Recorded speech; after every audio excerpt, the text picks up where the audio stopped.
month, your sales tax is on us. Exactly. Not Christmas, not Santa Claus. George Kell Motors in Newport is paying sales tax on all pre-owned inventory on the Ford side and the Chevy side. So come to George Kell Motors off Highway 57, exit 85 in Newport. Save your sales tax money and buy something special for someone. This month, your sales tax is on us. See our complete inventory at georgekellford.com and georgekellmotors.com. Maintaining a perfect lawn is not for the weak. Your reputation, nay, your family name is on the line.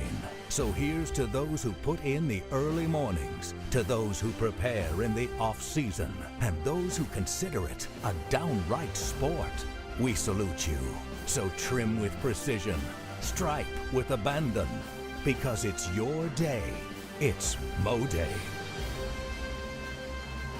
First time in years, Ford has done it again. Right now at George Kell Ford, you can get 0% for 60 months on any F-150 in stock. That's right, America's best-selling truck for decades, now available for 0% financing for 5 years. Whether you're hauling a load, heading on a road trip, or just want a truck that works as hard as you do, George Kell Ford has you covered. This 0% for 60 months won't last long. George Kell Ford in Newport, where Northeast Arkansas drives Ford tough.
White River Health has a number of locations to meet both your primary care and specialty care needs, including White River Health Family Care and White River Health Specialty Care in Newport.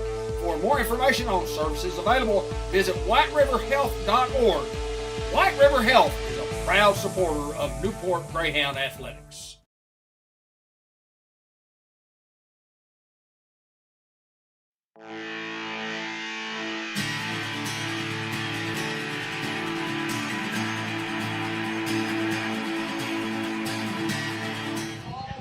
Well, we welcome you to Greyhound Field, and it's playoff time for the 46th time out of the last 48 years. The Newport Greyhounds are participating in the Arkansas Activities Association playoff, structured playoffs. An exciting time of the year. The Hounds get a home game here. It's always Cable 15 TV's honor to be at Greyhound Field to call these football games for you. Josh Nation once again behind the camera. Anthony May, the director and the producer, Ben Black, Hayden Schultz, and I'm David Black. Thank you for joining us. Please share our post if you would like, whether you're watching on YouTube or Facebook. We appreciate all the great people who always follow us on Greyhound football. Hayden, I'll start with you. It's one survive and advance time for both clubs tonight, Newport and Melbourne. Yeah, first week where it's not a for sure that we're going to see each other next week, guys. I mean, this is what you play for as far as seeding and things like that. Obviously, Melbourne, a great football team coming in on the year 6-4. 6-4 as a 5 seed talks a lot about their schedule and who those guys have played. Only been beat by the 4 teams that are ahead of them in the conference.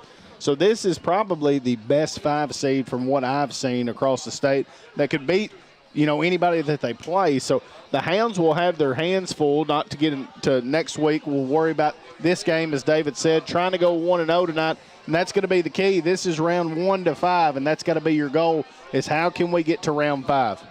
Ben, obviously the Newport Greyhounds are playing at a high level playing better than we've played all year, and that's what you want going into the playoffs. You want to be playing at a high level, and you have to play mistake-free football regardless who you're playing. Quality opponent in the Melbourne Bearkatz tonight. Oh, absolutely. Melbourne is a good football team, like you said, David. And they, they're coming here at Newport. It's the first round of the playoffs, so I'm just glad it's postseason or whatever you'd call. I guess you would call it, playoff season, but it's survive and advance at this point. And the Greyhounds, I think, have a lot of speed. I don't know. I'm eager to see how well Melbourne matches up against our speed, but I look for the Hounds to have a big night here tonight, Dave. Melbourne's a young football team, but they're a very talented football team. Got to visit with my good friend Kenny Pitts, who does the radio play-by-play for the Melbourne Bearkatz, and he talked about the youths that got a lot of really, really good sophomore class, a lot of kids that play. Their quarterback is a sophomore.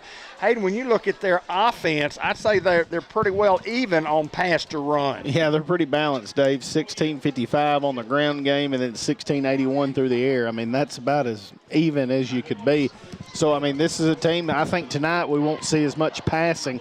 If you just look in years past, the Hounds are 3-1 against them all time. This is a team that's going to want to take the air out of the football and don't let our high-powered offense be on the field. They want to march down the field. They want to eat some clock. It'll be very similar to Hoxie, how they ran against us. They want to run 8-minute drives. They want to look at the end and have 30-minute time possession against our 15. That's exactly what going to be their game plan. The Hound defense just got to step up. I think that each and every week we're getting a little bit better. We're going to see something that we've seen before offensively when we look at Melbourne, so it's not going to be a surprise there. So I'm just eager to see these guys. I mean, this could potentially be your last football game if you're a senior. And I know we talked about that 11 years ago today. It was my last game right out here, so, I mean, it goes by quick. So we'll just see what the guys can do tonight. Well, the captains are now middle field there, and the Bearkatz have made their way on the Greyhound field, Memorial Field. We're just about underway, 6:34 clock rolling here before the game. Yeah, Davion Grady, Jay Grady, Jamil Thomas, Luke Reynolds, Nemo Kreitz, Samaj Morgan, Day Braxton, Travion Greer, and Carmelo Ellis. That is the seniors and the captains tonight here. Hounds will be in the gray tops, gray bottoms, orange helmet, as the Bearkatz will be red, white, and white all the way down. So, Dave, what do you think as far as what we've got here tonight? You can just read off some of the scores the last time we played those guys. Well, I mean, it's always close. And the last time we played is 18-16. These guys were driving, had an opportunity, had a great kicker whose little brother's their kicker now. And they were fixing to go in for the winning field goal. Had a couple of penalties called against them. They never got a shot. Melbourne lost 18-16. A 29-20 game, Melbourne in 2022. That's the football team that was coached by Stu Smith that actually went on and played for a state championship. They finished 13-1, which is for sure the best football team that Melbourne has ever had. And then in 2021, it was a 21-20 football game. Newport won that one at Melbourne, and then in 2020, Newport won 21-14 at Newport. So when these two teams get together, it's classic battle, Ben. You know, you can't really compare what happened in 2020 or even in 2023. You look at what these guys have done this year, and you mentioned them being 6-4, having lost to Quitman, Atkins, Mayflower, and Salem. And let me assure you, those last three I just mentioned are as good as anybody in the state of Arkansas. Oh, absolutely, David. That's one of those, like I said, you can't judge it because of the schedule. You have to look at strength of schedule, and they definitely had a gauntlet of a schedule in Mayflower and Salem and Atkins. Don't say Quitman. Quitman, who's 7-3 on here. Yeah, there you go. So this is a very, very good football team in Melbourne. There's no doubt about it, and I expect it to be another great, close football game. Quickly, we'll look at the other teams playing in our conference. Of course, Rivercrest, because of their #1 seed, was one of the two AAA teams that get a bye in the first round. Walnut Ridge is at home against Dumas. Osceola on the road at Cutter Morning Star, and Harrisburg has a tough assignment going down to Glen Rose. Glen Rose beat Cutter Morning Star 56-6. I like Osceola's chances. I like Walnut Ridge. I think Harrisburg may be a little bit over their head in that ball game with Glen Rose, but you never know when a lower seed goes to Glen Rose and wins on the road, beating the #1 seed. It's happened before, Hayden Schultz. Yeah, the Hounds went down there to Glen Rose and was a 5 seed playing a 1 seed first round of the playoffs and beat those guys. As we'll see the coin toss here. It looks like Melbourne has won the toss. and they've elected to receive. So the Hounds get what they want. They want to come defense out first as the captain's shaking hands there. And guys, we got about 4 minutes here till kickoff. We'll let Dave go right here. I think you want to get some ads in. Oh, Dave? yeah. Everybody, George Kell Motor Company brings you the football game. Jackson's Funeral Home, Arkansas Steel Associates, White River Health. And we'll have the First Community Bank kickoff coming up here momentarily. And every first down will be brought to you by Newport Small Engine Sales and Service, your lawn and garden headquarters. Every touchdown brought to you by Bratcher Real Estate. Merchants and Planters Bank will have the first half recap. Jackson's Funeral Home presents a quick wrap-up at the conclusion of the game. We'll always name the Fathead Pizza Big Hit of the Week, and the John Minor Crop Insurance Company bringing you the Mr. John Minor Senior Hustle Player of the Game. And we, once again, are in the Mr. John Minor Senior Press Box, and we will always call it the Mr. John Minor Senior Press Box. And Subway in the Newport Walmart brings you the Coach Brian Reardon Report and the Unity Health Newport Player of the Game at the conclusion of the contest. And we want to thank the Sampson family at Subway for bringing us some soup that's been absolutely delicious. 2 kinds of soup, Ben, and you tried them both twice. Both twice, yeah, 4 cups. Had a little broccoli and cheese and had a little chicken noodle. Then I went back, got a little more chicken noodle, and then topped it off with some broccoli and cheese. And I figured about halftime I'll get over there and have me another cup of that broccoli and cheese and then come back to a little chicken noodle. Guys, we've all been in a locker room that, before a game that's a big playoff game, as you see the Newport Greyhounds coming onto the field right here. It's always exciting to get to play, but there's always a little bit of added pressure when it is lose or go home. Absolutely. I'm excited to see what Luke Reynolds, I don't think that he was 100% last week. He was a little shaken up. Kids fired up, ready to go as you see him down there right now. I expect 6 to have a big ball game. Travion Greer, I think that Melbourne's going to have a lot of eyes on those guys in the backfield. It makes for Luke Reynolds, I think, to have a big, big night. I think he's going to connect with Nemo Crichton, Dede Braxton quite a bit tonight. I think that the Hounds might get it done in the air. Ben, Coach Kevin McCarn is back at Melbourne as the offensive coordinator, a guy who is a prolific passer when he was in college. He may still lead the state of Arkansas in college passing yards. Well, I mean, he was just a great, great athlete in high school at Mountain View, a great college football player, a great coach, and back at Melbourne calling the offense.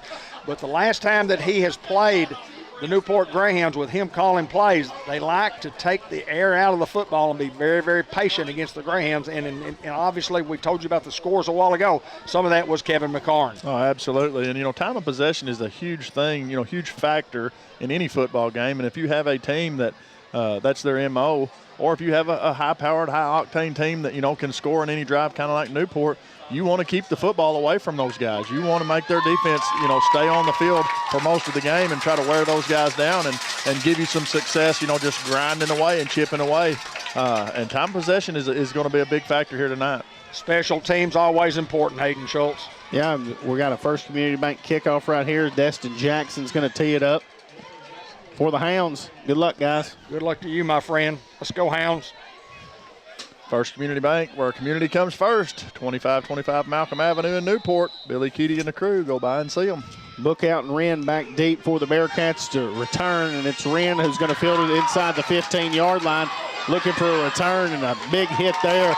Trey Henderson on the tackle along with Rafael Macias. Yeah, Rafael Macias stepped up big time the last couple of weeks. You've been hearing his name a lot on the broadcast, playing pretty well, played some defensive back for us last week, but always on these special teams you see him showing up and growing and becoming a great football player. The Newport defense is just leaps and bounds better than they were from the very start of this season. And Coach Carpenter and all his staff, we've gotten better up front, and we've just gotten better at all 11 positions defensively. That's all you can ask for as a team, any sport. If you can grow and get better each and every game, then you give yourself a chance. 1st and 10 from the 31. Hounds show pressure. Here's the snap, the handoff, and breaks a couple tackles. He's going to be up around the 36-yard line, giving 5 on the play. Ivan Gonzalez, Jessen Russell, Davion Grady, and Dustin Jackson manning that front 4. Of course, Henderson, Sampson at the linebackers. Zay Greer, Trey Greer, Tavares Hardaway, Jaden Robinson, and Luke Reynolds in the secondary for the Hounds. Abe Cooper is number 2. He's the quarterback. He's a sophomore, and he's a dandy.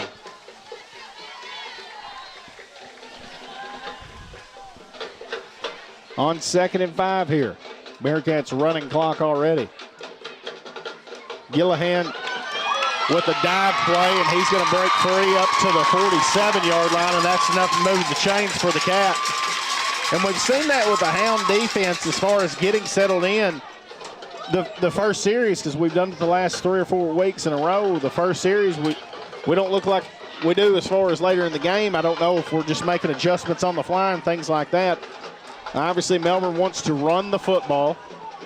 You might see an extra lineman here as the Hounds look to bring pressure. Got a ton of it here at the line of scrimmage. They go inside. The young man slips and then's tackled. Luke Reynolds on the tackle.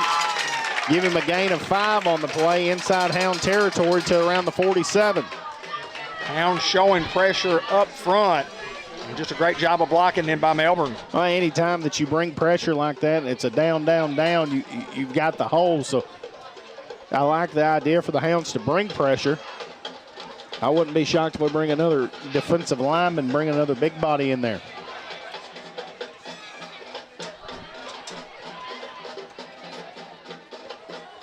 On 2nd down, go back to Gillihan. Gillihan hitting the backfield, then barrels forward to the 42-yard line. That's going to be enough to move the chains.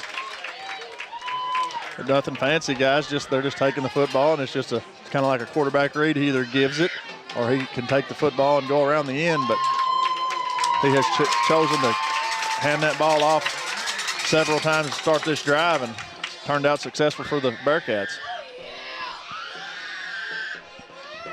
Here we go on that methodical, clock-burning play call.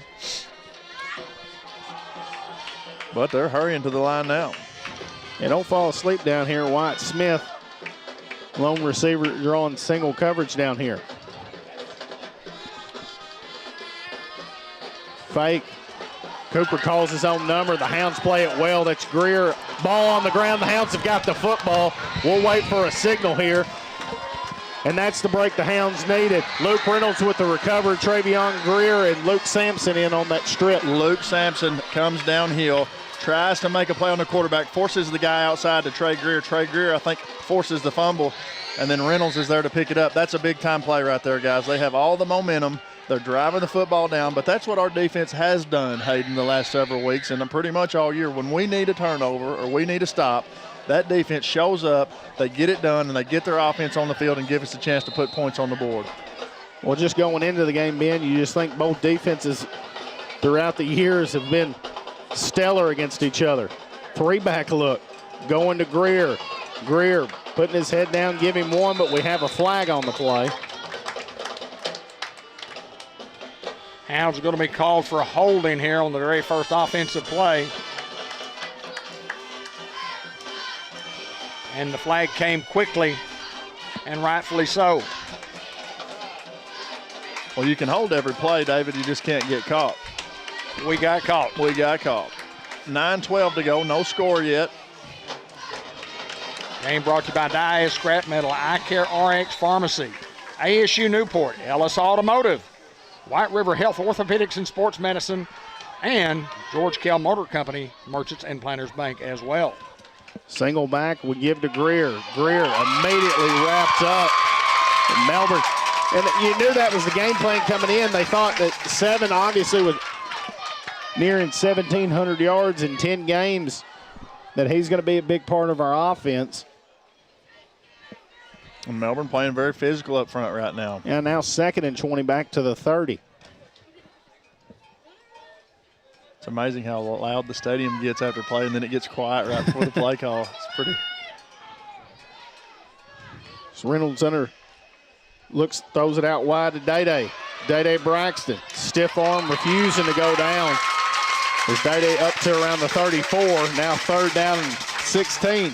That's just great coverage by Mason Wren out there on the quick screen, and he also he's one of those youngsters, a sophomore, and made a great play. We've called a few Wrens before in a Melbourne Newport game, haven't we? If your name is Wren, you're an athlete and a good kid. From either school. Absolutely right. That's a good point. 3rd down, Melbourne fans on their feet loud here. Here's the snap, but it looks like the Hounds weren't set. False start. and not the start that you wanted.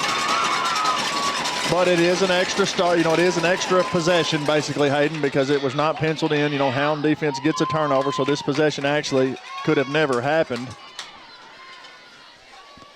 So regardless of what happens here, we're in the same boat we were in at kickoff.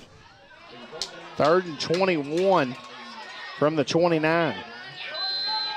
Andrew Johnson, Trayvon Scott, Carmelo Ellis, Jay Grady, and Big Boosie Hardaway manning that front 5 for the Hounds. Huge crowd, loud crowd from the Melbourne Bearkatz. Here's the snap fake. Reynolds on play action, under pressure. Looking to cut across field and does, and Luke Reynolds on his feet still going. Luke Reynolds is going to be near the 46-yard line. No flag called here. Now 4th down and manageable. We'll see if the Hounds try to gamble. Got to get to midfield. I don't know.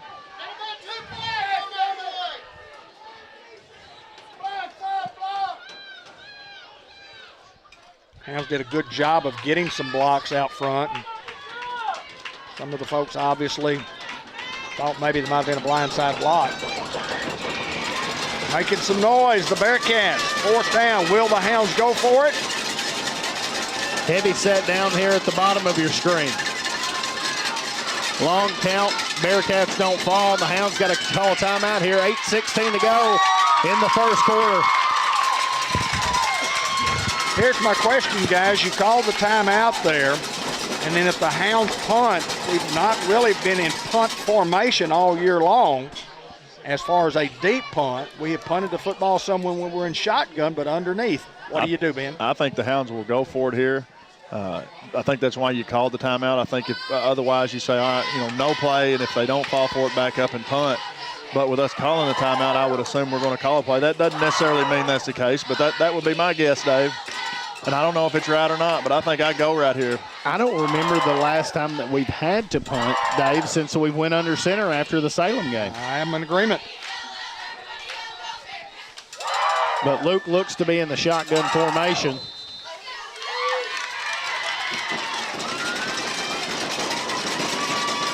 Snap, punt, Luke booms it away.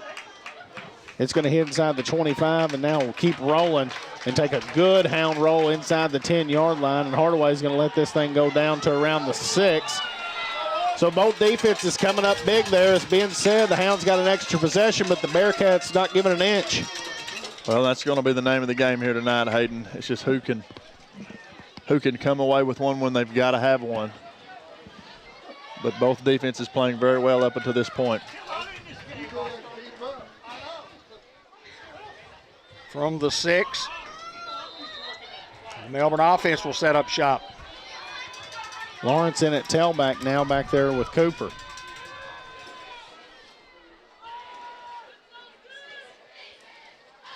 Give to Lawrence, and Jessen Russell's all over him. Jessen doing a great job there. Just nothing there. I mean, you step down, you make that tackle. That quarterback has been taking just a second for that read, and that was just long enough to get Jessen there to make the stop. Coach Reardon and I talked about Jessen and the improvement that he has made, having missed his sophomore year. And then from day one of practice until right now, this guy is just a completely different ball player on both sides of the ball. He's as good as we have on both sides of the ball. 2nd and 11 from the 5 now here for Melbourne.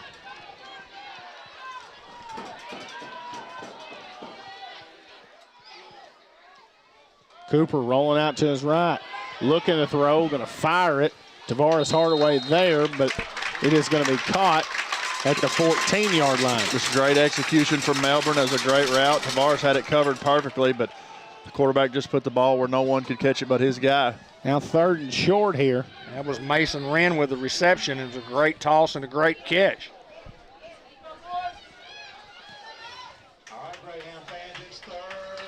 So a big 3rd down here, 3rd and 2. From the 14. Hounds bringing pressure. Give to Lawrence. Lawrence is going to barrel his way forward up to the 20-yard line, and that's enough to move the chains for Melbourne. Nothing fancy, just a straight dive play, Hayden. And Good for a couple. Elms and Bookout check in for the Bearkats. Much confidence in the offense from Coach Kevin McCarn and his offensive staff. Clayton McWilliams is the head football coach. Watch the quarterback keeper here, guys. We got a flag here. Legal substitution on the Bearkats. Even though they didn't have a huddle, they had 12 guys on the field in formation and had to run somebody off. Thus the penalty. And going to a quad look right there. I mean, I believe I'd have a linebacker spy that guy. Being the quarterback.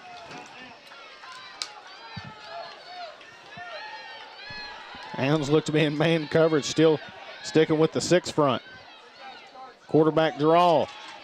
Nothing there. Sampson in on the tackle, and here comes the cavalry with Trey Henderson and Jessen Russell.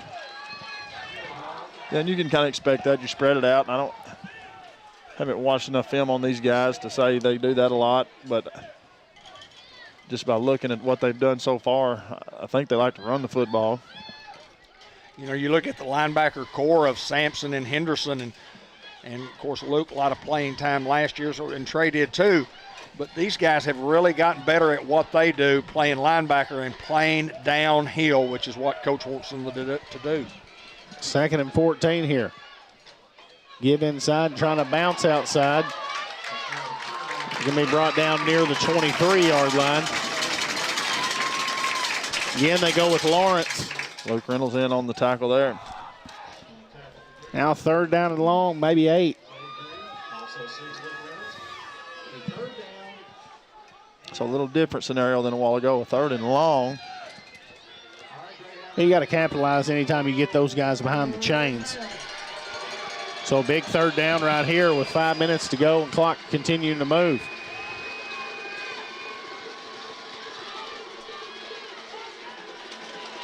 They just run a toss and played well there and breaks the tackle as Zay Greer was there for the initial stop. If he'll think he's short, it's going to be 4th and a couple. That's Maddox Lawrence with the carry and another sophomore. Yeah, Zay was there, played it perfect, just couldn't hold on. As Melbourne brings on the punt team, but I ain't so sure that it's a punt. Well, it's been 3 yards a gain. Nothing is for certain, especially after what I saw at McGee. Hounds jump off sides.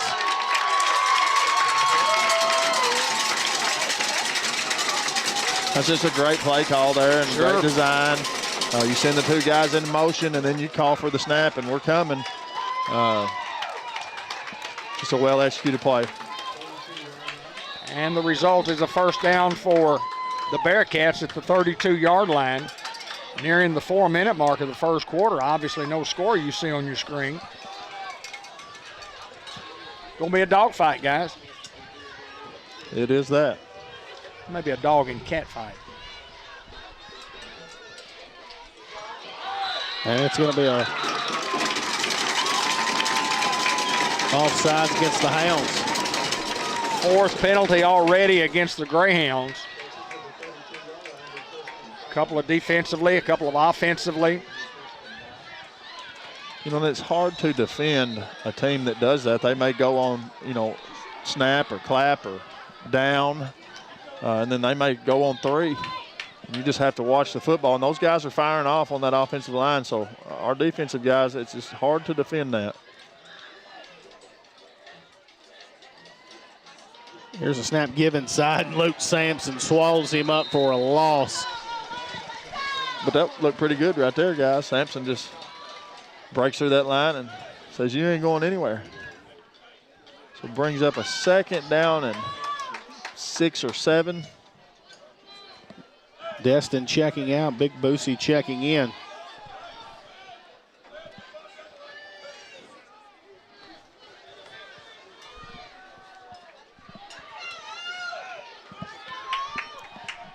On 2nd down here. Fake, quarterback keeper trying to get outside. Greer's there, and you can put him in the clubhouse for a big lick. Ball on the ground. Hounds have got the football again. Hounds have got the football. Travion Greer with 2 forced fumbles already. Well, he came in with a big lick with the Fathead Pizza collision, and then somebody else, either him or somebody else, punched that football loose, and the Hounds will take over inside Bearcat territory. Second fumble recovery of the night for the Hounds. And, boy, if you're Melbourne, you're going wasting possessions right here, but the Hounds set up with a great opportunity here in Melbourne territory at the 43-yard line. Braxton and Hardaway down here at the bottom of your screen. Braxton in motion. We fake, give inside to Greer. Greer, big hole. Greer's got one man to beat, and it's going to be a foot race. 10-5, reaching out, touchdown, Travion Greer. 43 yards, and he goes to the house. Travion Greer covering some real estate there, brought to you by Bratcher Real Estate. You can check out all their listings at BratcherRealEstate.com. See Mary Reed, Principal Broker, Lauren Sampson, Mr. Joe Dupree, Miss Carol Ann Young at 732 Malcolm, the corner of Malcolm and Wilkerson. That's Bratcher Real Estate. Trey Greer just got the speed, guys. Well, you just see it there. He can do that stutter step just for you. When you're running full speed, you have to break down. But his full speed, he can get there so quick that you can't catch up to him. It's just explosive. Like you said, it's from a complete stop to a go. And in mid-stride to do that, it's just you're not going to catch him. Yeah, back to old power eye. Power eye formation. How about giving it to the fullback, Luke Sampson, who's reaching out. 2-point conversion is going to be no good. Hounds lead here 6-0 with 2:39 to go in the first. Like the play call, just played well there by Melbourne. Well, you put it on the ground and you give the Hounds the opportunity. The Hounds could not convert after the first fumble recovery, but they do on the second one. They go 43 yards in the one play. And just Travion Greer is just, again, just a guy's had a sensational year. Very, very difficult to tackle. He's very, very difficult to tackle, not only at the line of scrimmage, but, boy, when he gets in the secondary like that, he just makes people miss because he can outrun them. But obviously a big, big run for the Hounds. Game brought to you by Dairy Queen Grill and Chill in Batesville, NEDC in downtown Newport, White River Area Agency on Aging, and JB's Heat and Air at 870-731-7276. Justin Bumpus, we'll talk more about him in just a little bit.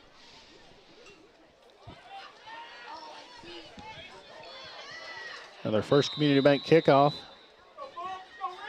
Destin Jackson going to boot this one away. Fielded near the 10-yard line. It's Wren setting up a return, and Wren, who's hit, I think, is that Donnell Williams on the tackle for the Hounds? 13. That will be Jaden Arnold. Along with 4. And Jamil Thomas. Well, I love how these kids run down on that kickoff. They run down with authority. And they're wanting to get that big hit. want a pizza. Back in my day, we didn't get a pizza. We just got that skull and crossbones. There you go. Film, you'd have like, Coach Reynolds, back it up. Come on, Coach. Right here, Coach. That's skull right there. He'd say, nah, maybe next week. Yeah, but ain't like getting a pizza, though. First and 10 from the 32. Motion man fake, give underneath, and got some room here. It's an open field tackle there by Tavares Hardaway. It's Gillihan again on the carry for the Bearkats. That's a good one-on-one open field tackle, as Hayden said. Just to bring that guy down without any help, it's pretty impressive. Melbourne showed motion. The Hounds went with the motion, and they ran back behind it to the top of your screen.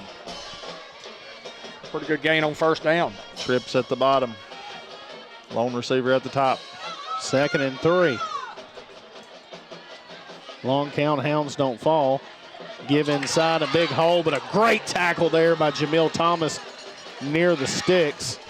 Jamil Thomas, another one of those guys that has just stepped up, Hayden, and played very well every time we call upon him. And that was a huge, huge tackle right there.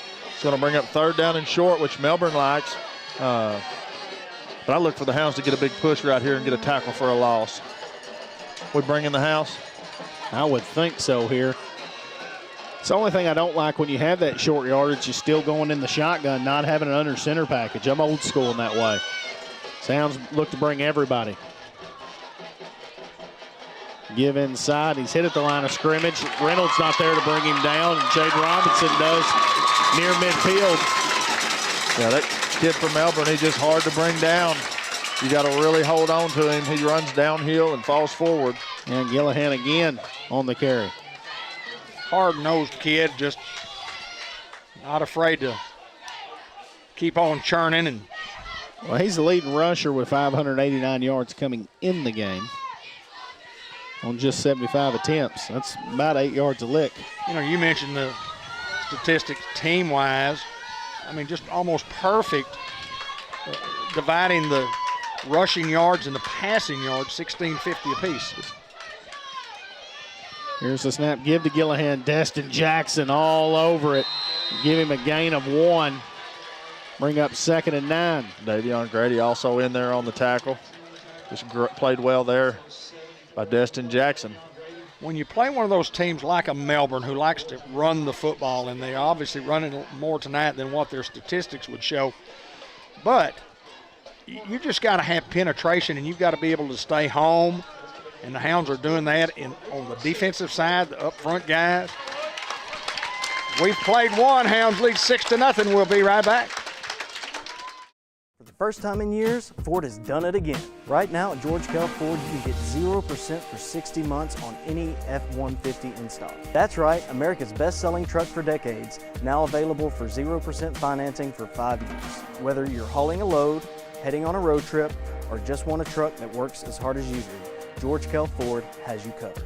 This 0% for 60 months won't last long. George Kell Ford in Newport, where Northeast Arkansas drives Ford tough. You need a job, a future. So what should you do? Where should you go? At ASU Newport, the answer is just down the road. With 3 campuses tailored to different skill sets, ready to set you soaring with in-demand skills and unlimited earning potential. Our Newport campus features programs in diesel technology, agriculture technology, surgical technology, and more. Start your future now at ASU Newport, your community college. This month, your sales tax is on us. Exactly. Not Christmas.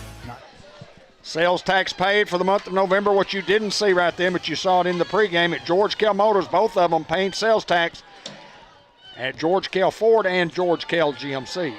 Looking for the screen pass, and Cooper coming outside. How about Tavares Hardaway? A loss is the Hound secondary doing a great job there for Hardaway to come up and make that tackle. Well, we've got the initial pressure here from the line, which I thought might have been a screen pass, but then it didn't develop. So the quarterback rushes around, tries to find something scrambling, and Tavares Hardaway says, no, sir, not over here. Yeah, I mentioned JB's heat and air, and just a fine young man, Justin Bumpus, and he's done some work for us in recent weeks, and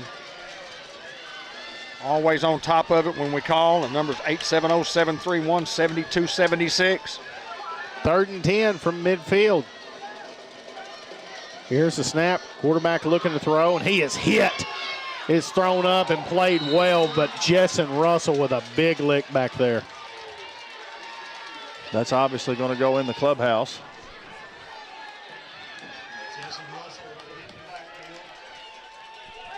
Yeah, that is a quarterback looks to be shaken up after that one, rightfully so. I'm shaken up.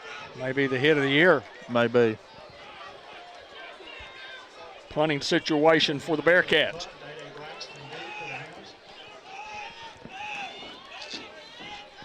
Eddie Braxton back deep. Short punt formation, 6 yards back.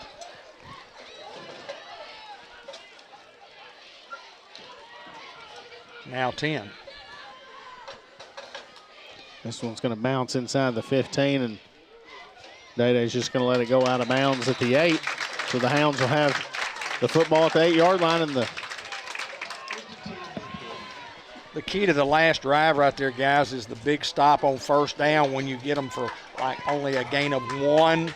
when you only get one or a little over one on first down, it really makes it more difficult because these guys are used to getting 5, 6, 7 yards on their first down. Yeah, their offensive whole play calling and everything that they've done all year is based on 2nd down and 4, 2nd down and 6, and so it makes things a lot more difficult, David, as you said, when it's 2nd down and 10 or 2nd down and 11. How about Greer go 91 here from the 9, Dave? Very capable.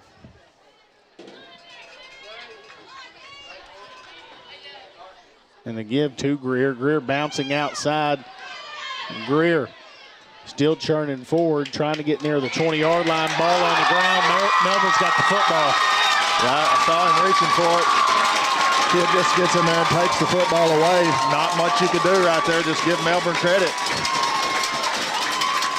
He was strip all the way. That's what he was going in there to do, Hayden. And he executed what he wanted to do. That's Cole Book out, and he gives Melbourne wonderful field position at the 18-yard line.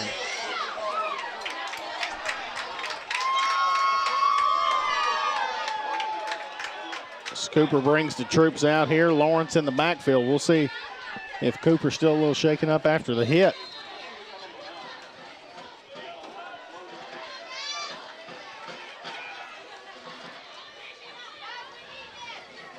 Give inside to Lawrence. Lawrence tough running. Inside the 15-yard line. Sampson in on the tackle. Can the Hounds hold them out here to just a field goal or maybe even come away with the turnover? That's very tough, Ben. You just get off the field and then one play you got to turn right back around, and those guys have got the football inside the 20-yard line. I mean, you would hope that the Hounds could do so. But it is absolutely a big momentum swing for those guys. On 2nd and 6. Give to Lawrence. There it is. Justin Russell with a big, big lick again. I'm going to put him in the clubhouse twice. Yeah, he may need 2 pizzas because that's a big lick right there, guys. Whew. 23 is laying the wood. Hammer down, boys. Hammer down. And when you're playing a physical team like Melbourne, you got to have some of those plays like that where you come in and well, you want to be the nail or you want to be the hammer? Amen to that. Want to be the hammer. 3rd and 6 from the 14. Lawrence still back there with Cooper. And they throw it out wide to Lawrence. Lawrence, open field tackle, Jamil Thomas, who's going to be short. Now does Melbourne take their 3 or do they go? I think they're going to take the 3, but I may be wrong. We'll see what Coach McCarn elects to do. You got 4th and a couple. Boosie checking in. They look to stay on. Obviously, they're going to hard count. I think they hard count. The Hounds don't fall for it. I believe they're going to send their field goal unit on, but we'll see. Melbourne's very capable of picking up 3. They like these situations, short down situations, so we'll see. Play clock under 5, and Melbourne wants a timeout to think about it. Well, you burn a timeout there. Does that change your strategy at all? You know, we talked about just a little bit ago, you know, Newport calling the timeout, didn't know just exactly what they would do. Ben thought they might go for it. We punted. You know, you got to decide if they're going to go for it here. Well, I think now, you know, they haven't changed any personnel. I think they're going to go for it here, David. I think they had the play they called drawn up. I just think that, like you said, the play clock was running down. I think you have to go for it. When you get the ball in Hound territory inside the 20, you got to try to go get 6. I don't think that you're going to try to settle for 3 here. I totally agree. I mean, I agree with that too. The only thing I would say is if you don't get the 6, then you look back later and go, man, we had that 3. Would that 3 have been enough to give us a little momentum just to get points on the board? So either way, Hounds have to come up with a stop here to keep it at 6-0.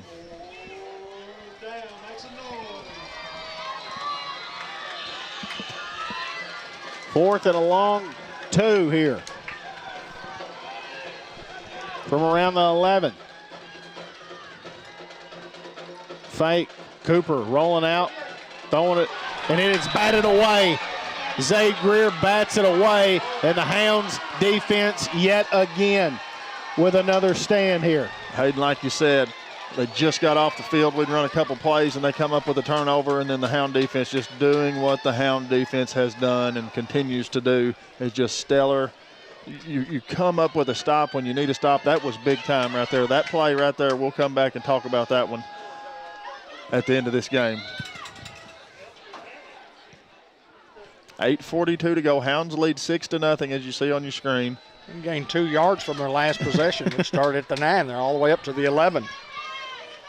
How about a big one here? Give inside Greer. Greer fighting forward. He's up across the 15, nearing to the 17-yard line. Tough running there for 7. You can see him holding on to that football, too. Both arms around the pigskin. Yeah, we talk about Greer a lot in his speed, but he's a tough runner. He's hard to bring down. Strong kid, big legs, man. He can take a hit and keep on going. And they give him 7, 2nd down and 3 coming up. Yeah, that's a great first play this possession.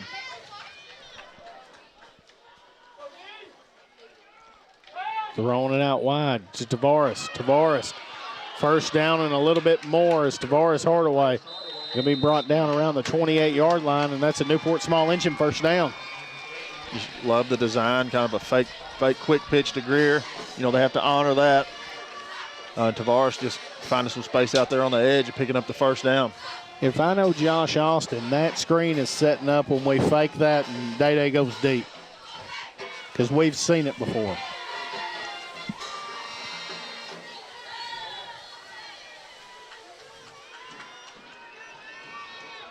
From the 29. Toss sweep. Greer being patient, letting his blocking get out in front of him. Now Greer across midfield, 40, 30, 20, 10. You ain't going to catch him. Travion Greer goes the distance.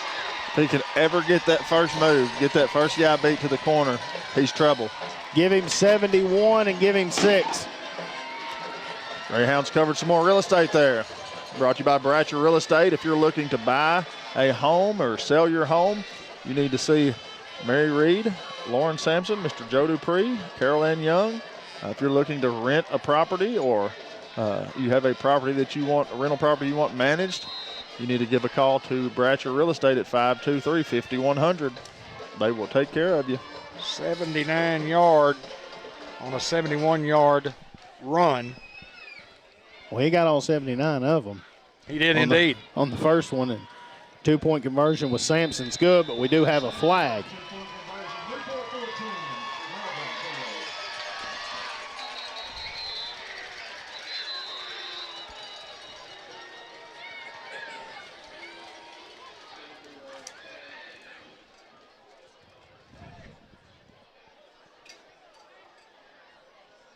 You see the white hat. False start on the Hounds. Hounds will have to do it again.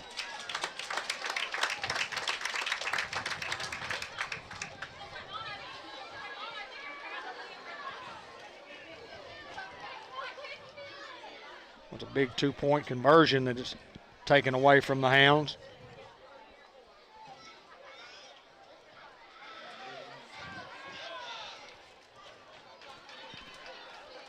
So what do you draw up here, Hayden? I'm not so sure that the Hounds don't do a little play action here, have Day-Day on the little out route. A little comeback or an out. Yeah, it's back at the 8. The scoreboard shows it to be the 7, but it is the 8. Extra points from the 3. Fake and Luke looking to throw under pressure, and Luke, 2-point conversion is no good. Hounds still leading here 12-0 with 7:24 to go in the half. Reynolds a little upset, lost his footing. A little frustrated, but hey, that's just part of it.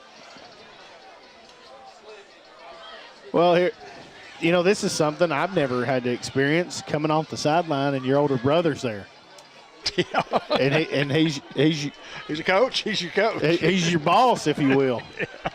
Because you know that those guys argued when they were kids, and now you have to maybe talk to him in a little different tone. Julie Reed got a great picture last week that I also posted, and I said just because I like the pic, of Coach Reynolds, Coach Benny Reynolds, on the sideline last week with Chris and Luke, with Coach Reynolds, with Luke Reynolds, I thought it was a great picture. I mean, it was a picture for the ages.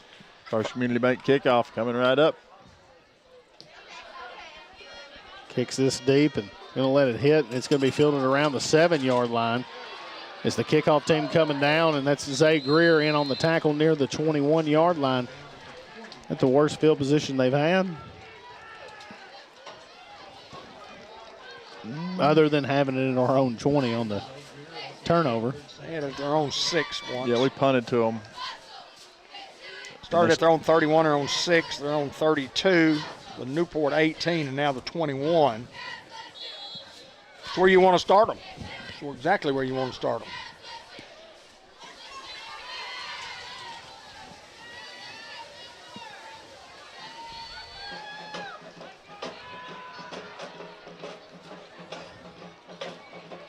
Here's the give, and Sampson in on the tackle at the 25-yard line. Sampson and Henderson there, both.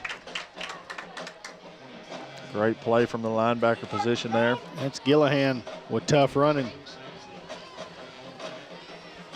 It's going to be 2nd down and 6. Clock under 7 minutes and moving here. Hounds up 12-0 in the second quarter. Well, it could really benefit you if you can hold these guys out scoreless, getting the ball in the second half. Not to get too far into it, but go a long way.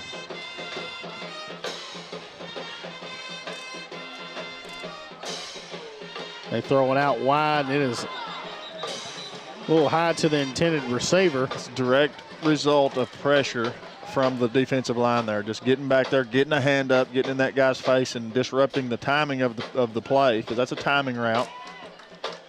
So good job there. I believe it was Davion, wasn't it? Davion Grady. Something also you see a lot of substitutions for Melbourne. A lot of guys coming in at the receiver. See a couple extra linemen coming in depending on what personnel they want in.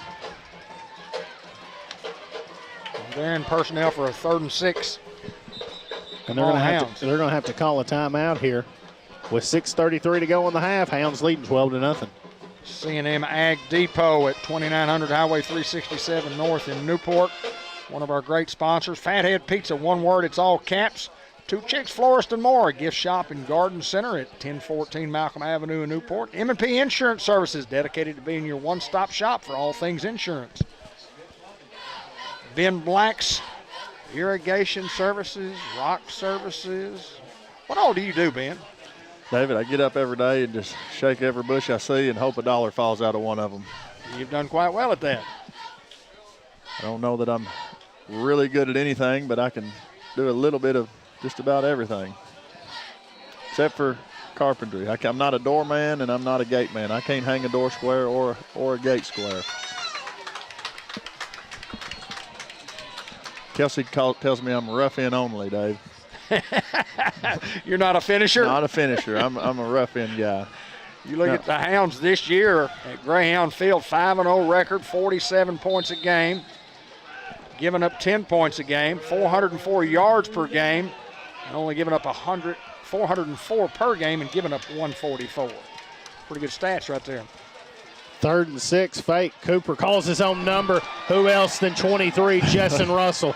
I believe he has found his mojo down there, guys. Well, he just moved into the house. He's no longer just in the clubhouse. It's his house. It's his house. And, 3 times tonight he's made big hits.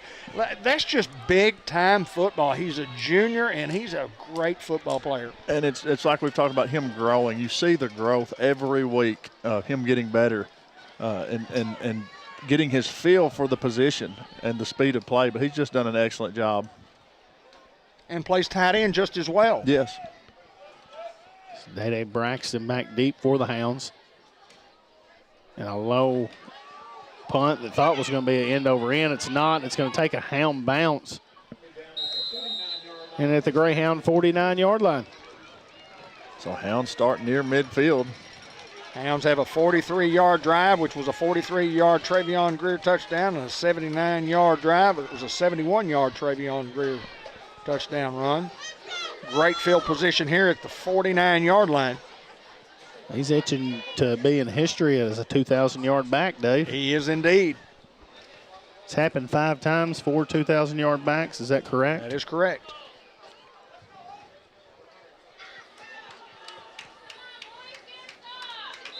And been some great running backs that played for the Newport Greyhounds that never topped the 2,000-yard mark. Tall sweep out the side, and Greer just lowers his shoulder there, give him a couple. Jessen Russell doing a great job on that outside out there, hooking his man and setting up the edge for Greer. Greer lowers his shoulder and takes what he can get. So 2nd down and 8, 1 yard inside Bearcat territory. 5:18 to go, clock moving here. Game brought to you by Norman Baker Pharmacy at 2200 Malcolm Avenue in Newport. El Puente Mexican Restaurant.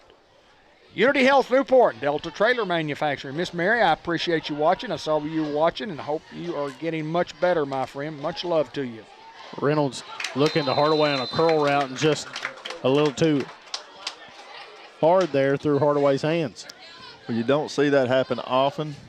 And Hardaway, you can tell he's down on himself right there because he doesn't do that very often, guys.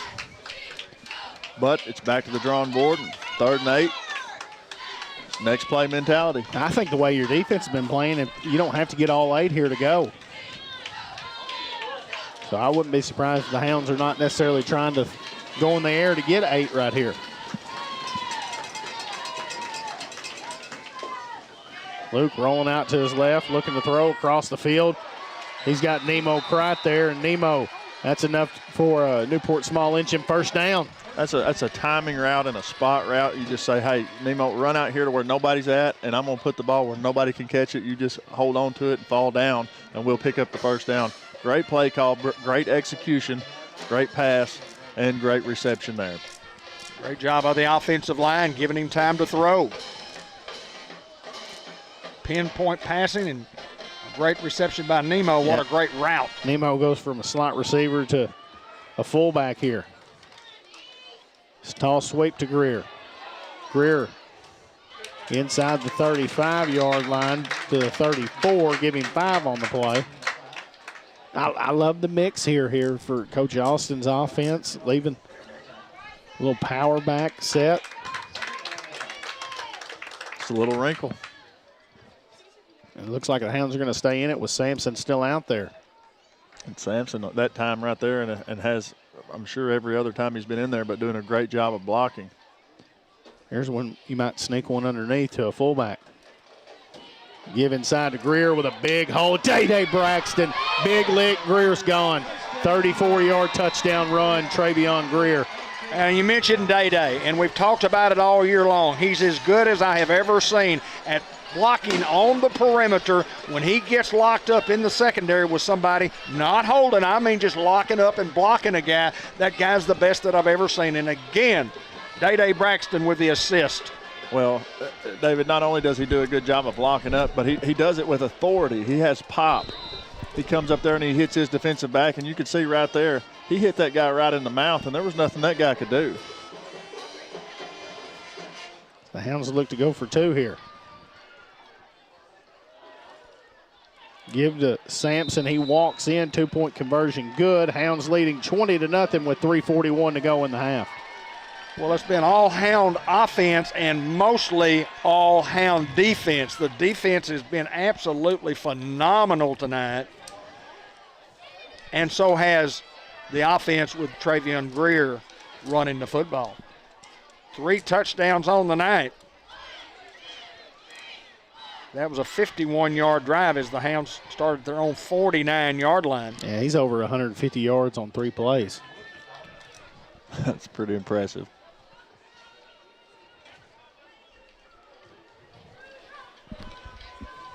What he needed, a little over 300 to. Needs 3 more plays. To get It's a good way to think of it, Ben. First Community Bank kickoff coming right up. And it's a good one. Jackson kicks this one, fielded around the 11 here. Kickoff team coming down, and at Donnell Williams in on the tackle. 16, baby. Along with Rafael Macias. Yeah, I love seeing that 16, man.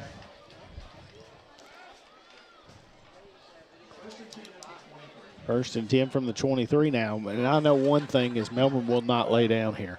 No, Oh, these kids absolutely play, not. they play hard. They're going to keep coming and keep fighting, and it's just the type of ball club that those guys are. It's going to be a 4-quarter battle. Yeah, you can never let your foot off the gas with these guys. And a toss out wide. Had a little room momentarily, and here comes the Orange Swarm. Hadn't said that a whole lot this year. Yeah, there's Greer, Zay Greer, Jamil Thomas. Jamil. No gain. Looked like he had a little room to run. Well, love to see those orange helmets flying to the football there. Closing fast. Yeah, the Hound defense has just been attacking the football. Not just tonight, last several weeks. As good as I've ever seen.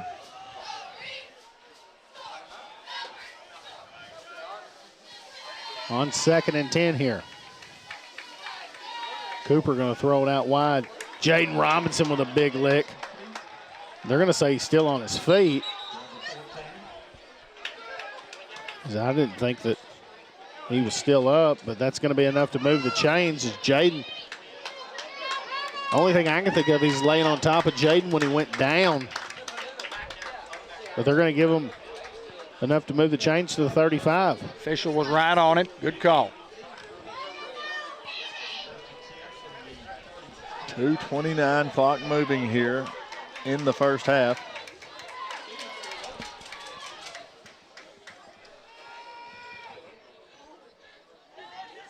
There's the snap. Cooper looking to throw, got time. Going over the middle field. Almost picked off there by Luke Reynolds. He was there, had it played perfect, read it like a receiver. And I think somebody from Melbourne batted the ball down. How beneficial is it to have a 3-year quarterback along with a coach's son playing that safety? He knows what that quarterback's reads are as far as going through, and he just reads it, high points it, just can't come down with it. So it'll be 2nd down and 10. Clock stops on the incompletion.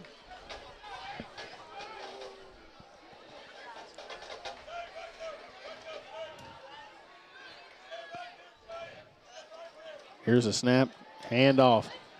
As Henderson, Sampson, and Robinson in on the tackle. And the Hounds want to burn a timeout here.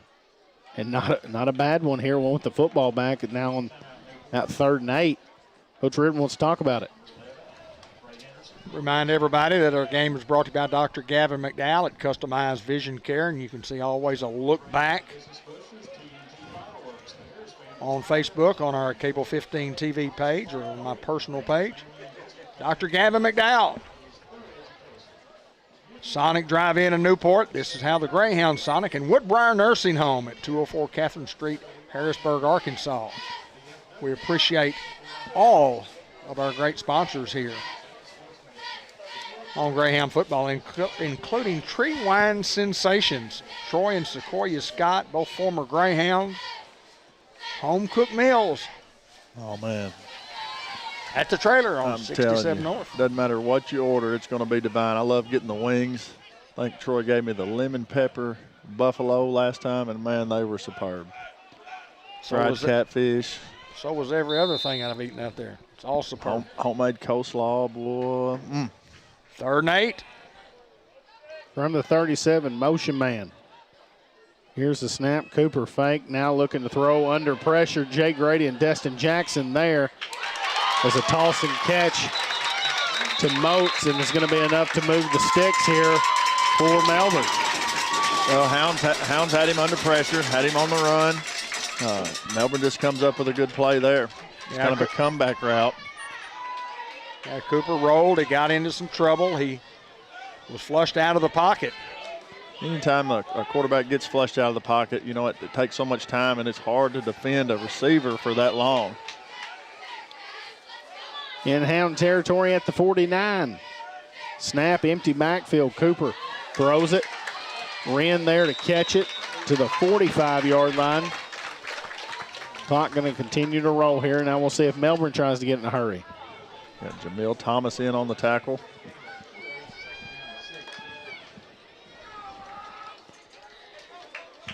It's again empty.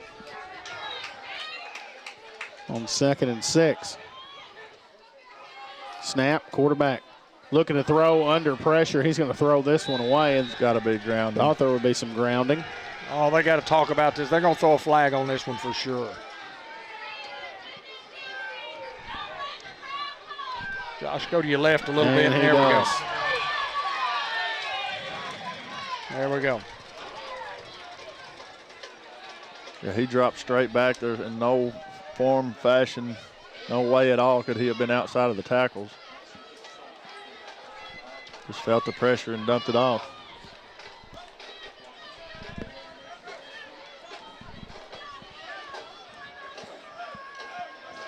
Intentional grounding against the Hounds, loss of down. So it'll be 3rd down now. Long, 20 plus. 21. Or 2.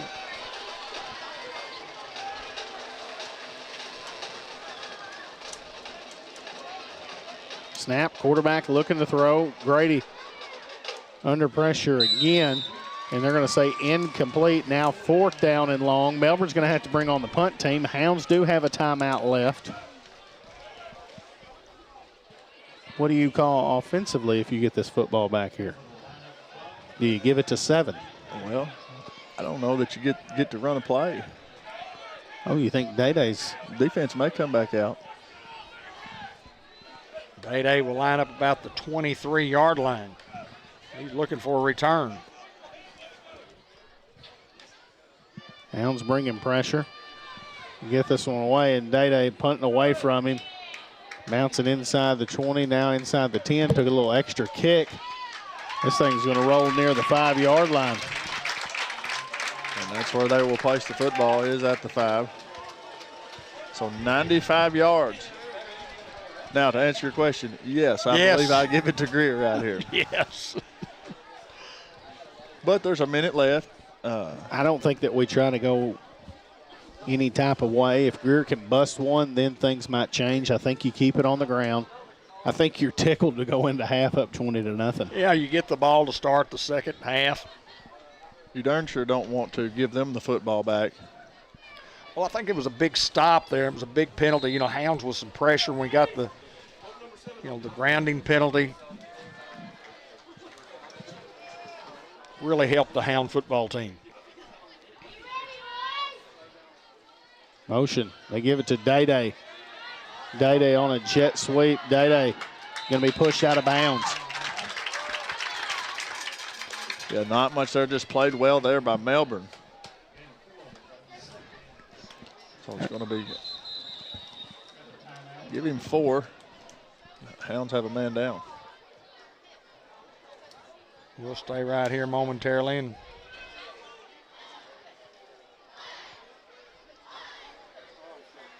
looks like the old Charlie horse or cramp. We've talked about this 100 times on the air. Ben, is it a Charlie horse or is it a cramp? I've always called it a Charlie horse, but it is a cramp. Hayden? Cramp. I'm a cramp. That's all he's got there. He's just, it's been a warm last couple of days. You say, boy, this is playoff time. It's cold, and you're not ever going to get a cramp. But as warm as it's been, it's almost 80 degrees the last couple of days. And the human body, just like early in the year when it's warmer, the human body will just cramp up after a couple of quarters of play. Big Trayvon Scott, glad to see he's up and walking. And sophomore. Yeah, Wesley Giesland checking in for him. Yeah. Trayvon done a great job all year for the Hounds up front. 2nd and a long 6 here.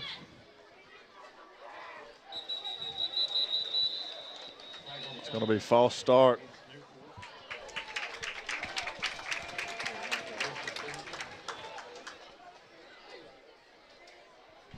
Back them up half the distance. Down inside the 5.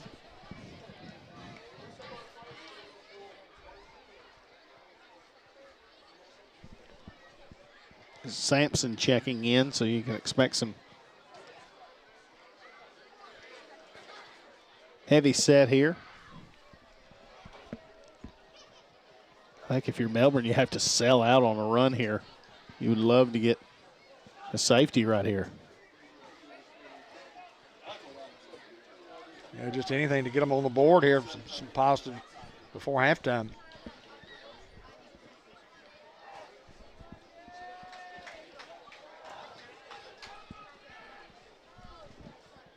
Second down and 11. And with no gain, you expect those guys to possibly call a timeout.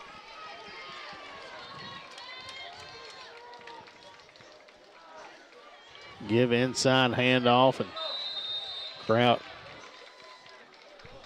getting up to around the 11-yard line. It's Sampson on the carry.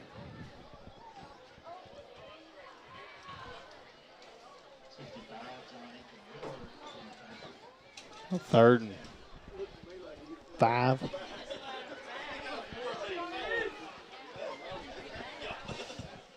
You can let this thing roll here, and that's what I think Luke Reynolds noticed.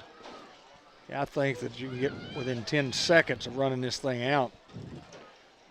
The Hounds have a timeout, so they can burn it, and I think that's what we're going to do here.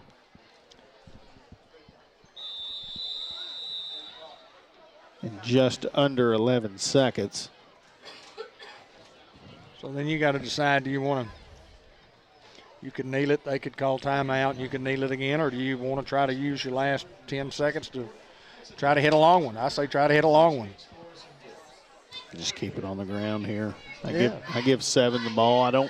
Not on a toss, not on anything that could, potentially. It's between a tackle run here. If he pops one, great. If he doesn't, we go on the half up 3 scores. I like it.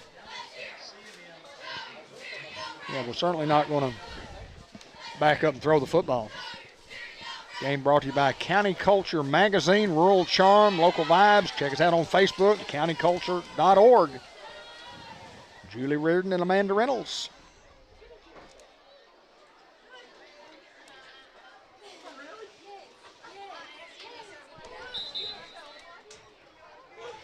Austin Carter, former Newport Greyhound, watching from Stone County. Doug Dowdle, I appreciate the kind message that you sent us today, and thank you so very much, and we like this team. Appreciate the kindness, my friend, from Powhatan, Virginia. Hounds stay in that heavy set here on 3rd down. Give to Greer. Greer looking for a hole and finds one, and Travion Greer was almost going to go the distance. I think he had one guy to beat there, and they just held on to it. The Hounds trying to hurry up on the football, going to try to spike it, and they're not going to be able to. And that's going to end the half where the Hounds lead here, 20-0 over Melbourne. We'll have that halftime report coming right up. At Merchants and Planners Bank, we're more than just your bank. We're part of your community. For over 78 years, we've been helping families grow, businesses thrive, and dreams come true right here in Jackson County. We proudly support local businesses and give back to the community that we love. And we're always there to cheer on the Greyhounds, both on and off the field. Personalized service, local expertise, and people dedicated to making their community happy. That is the Merchants and Planners Bank difference. Merchants and Planners Bank, Equal Housing Lender, member FDIC. Half 20-0, as Hayden mentioned, and it's Travion Greer with 3 touchdowns, one a 43-yard run, a 71-yard run, a 34-yard run, and then Luke Sampson with a 2-point conversion after the 3rd touchdown.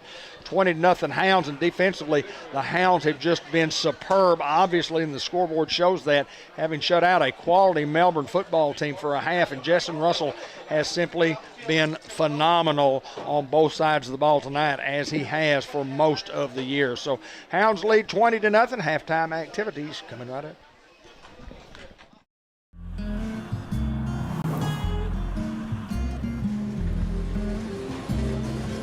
Shelter Insurance has covered a lot of miles and a lot of cars and drivers since 1946.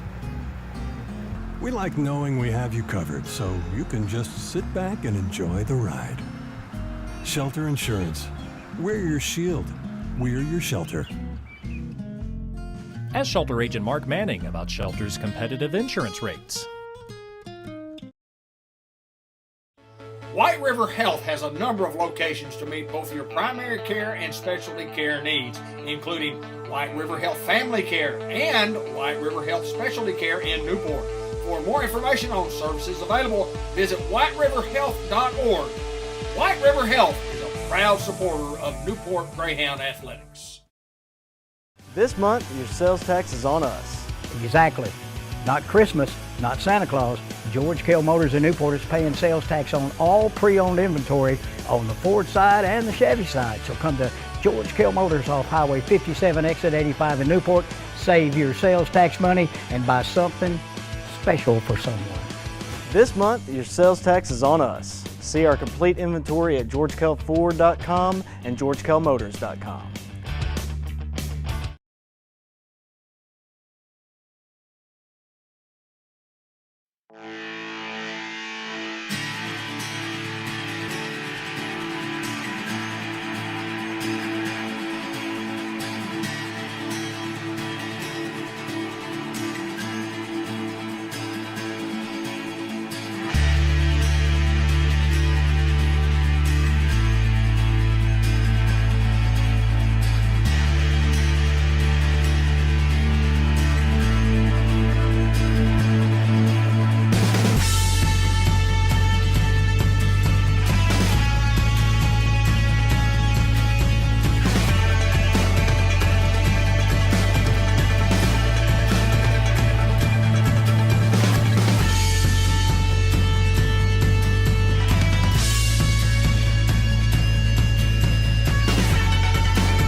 month, your sales tax is on us.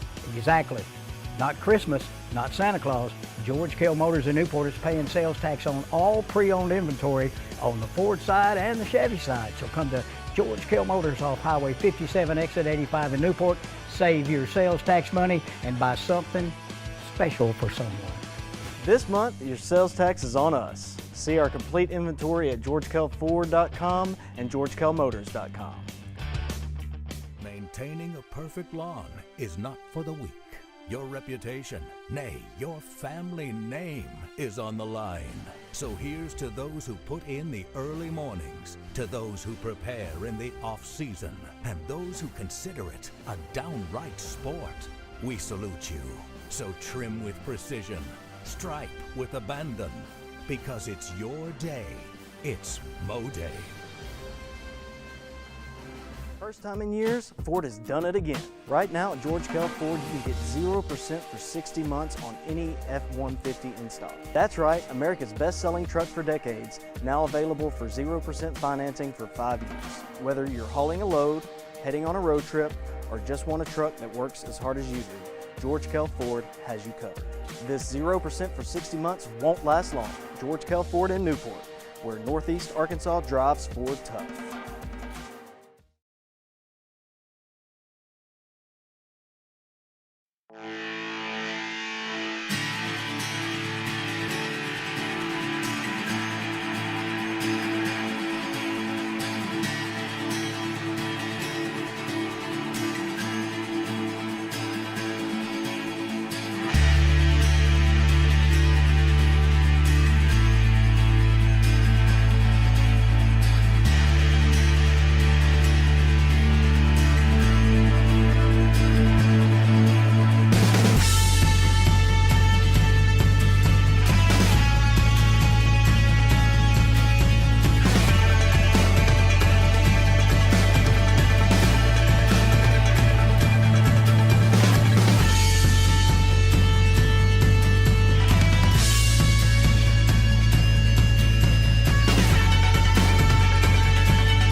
This month, your sales tax is on us.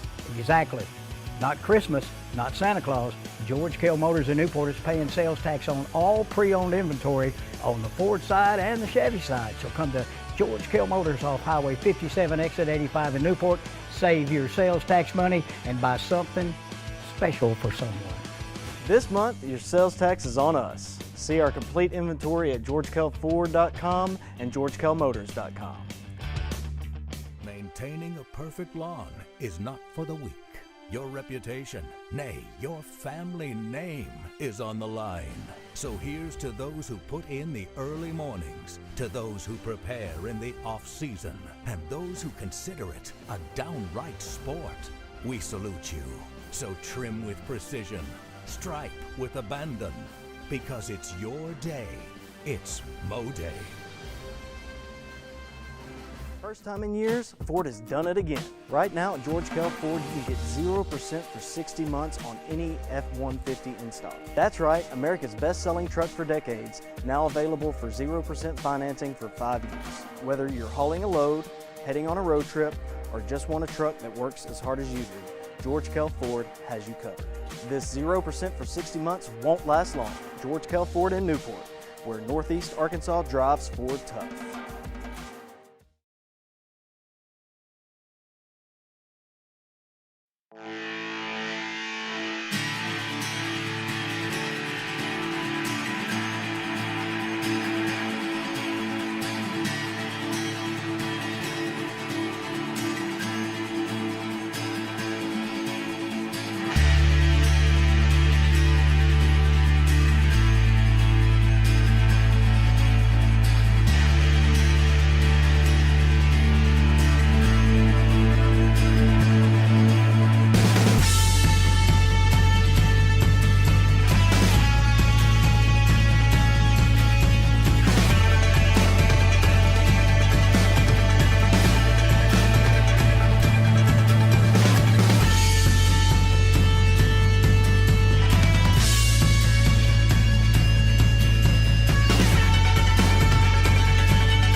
about ready to go for second half action with the Hounds up 20-0. Got to talk to my good friend Mark Sutterfield.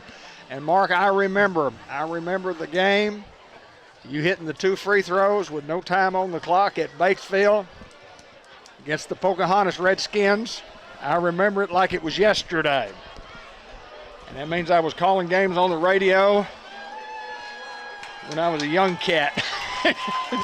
I appreciate you, sir. I was always told, Dave, that you had a face for radio. Yeah, I did indeed. Voice for silent movies. Rebecca, good to talk to you too. Hope you guys are doing well. We await a First Community Bank kickoff. Hounds will receive the kickoff to start the second half. Got 24 minutes, guys, to decide a winner in this one. Hounds up big early. And here we go. Onside kick through Samaj's hands. It's on the ground. It looks like the Hounds recovered, though. Trey Greer recovering that one. Could have been disastrous, but the Hounds hold on there. Start up to the 43. Hounds very, very lucky right there. You mentioned could have been disastrous. But out of the way this Hound defense is playing, Ben, you never know. Throwing out wide to Nemo. Good block there by Day-Day. Nemo Kright, 40-35, pushed out of bounds. I'm going to say he stepped out at the 37. Well, I like the play call there, and just get it to a playmaker in space and let him make a play. Newport small engine first down there for Nemo.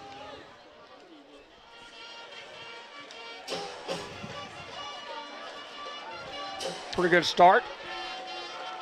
Yeah, in Bearcat territory at the 37. Give to Greer. Big hole here for Greer. Greer fighting forward inside the 30-yard line. How about big Boosie, Carmelo, Andrew Johnson? Just the big fellas getting after folks. Yeah, nothing can happen in the backfield if those guys up front don't do their job. The unsung heroes, for sure. Give Greer 8, second and a couple. Close to 200 yards at the half, between 150 and 200 for Trevion. His little brother in at tailback now. We throw it out wide to Day-Day. It's a Newport small engine first down, caught around the 20-yard line. I don't think Day-Day's been tackled in 3 weeks. He's been shoved out of bounds. I don't think he's been brought to the turf in 3 weeks. He's just tough to handle. Quick, great hands, just a playmaker. Guy, when you need a big play or you need a big block, you can count on him. He's a good teammate.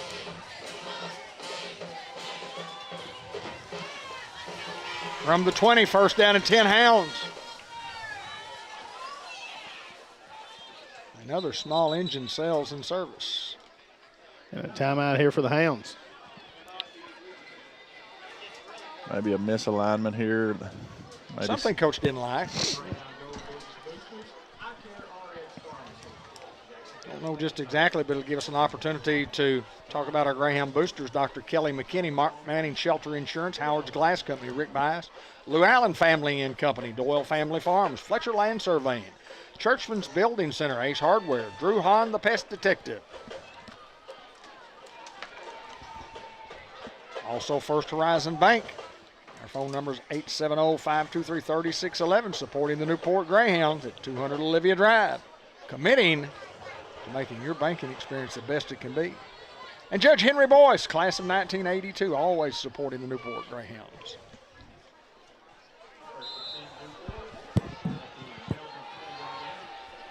Back to that heavy set. Sampson, Kright, and Greer.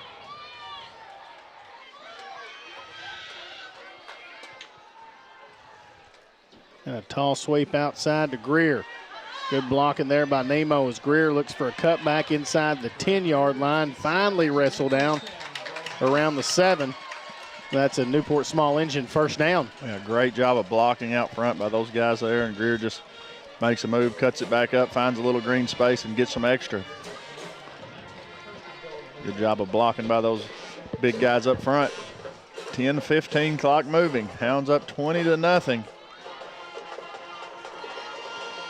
All types of ammo at small engine sales and service. First and goal from the 8. Here's the snap, give to Sampson. Sampson barrels his way forward. Luke Sampson, 8-yard touchdown run for 12. And touchdown Hounds. Hounds covered some real estate there, guys. 67 yards, is that correct? 57. 57 yards. Brought to you by Bratcher Real Estate. You can check out all their listings at BratcherRealEstate.com. See Mary Reed, Principal Broker, Lauren Sampson, Joe Dupree, or Carol Ann Young. 732 Malcolm, or you can give them a call, 523-5100. That's Bratcher Real Estate, bringing you each and every Greyhound touchdown. Well, Luke just took the handoff and said, I'm getting in the end zone, and what a job of the offensive line of blowing guys out of the hole, just off the ball. Fake and tries to go underneath to Nemo. 2-point conversion, no good, and the Hounds still leading here 26-0. Well, it's a pretty good opening drive for the third quarter. The Hounds get the opening kickoff, had to recover, had avoided disaster on the kickoff. Well, it's at that point in the game, it's a huge momentum swing if those guys recover the football. Sure. Because the Hounds get the football to start the half. We knew we needed to go score to put ourselves in a really good position for the rest of the ball game. And they almost recovered it. So thankfully we got the possession of the football and drove it 57 yards for the touch. Another First Community Bank kickoff coming right up. Book out and Wren back deep for the Bearkats. Destin going to boot this one away. Fielded around the 13-yard line here. His book out looking for a return. Jaden Robinson tripping him up there, and Donnell Williams able to finish the tackle off. Hounds have a man down here. Zay Greer a little slow to get up. 80-20 learning for autism, compassion over compliance, the Glidewells.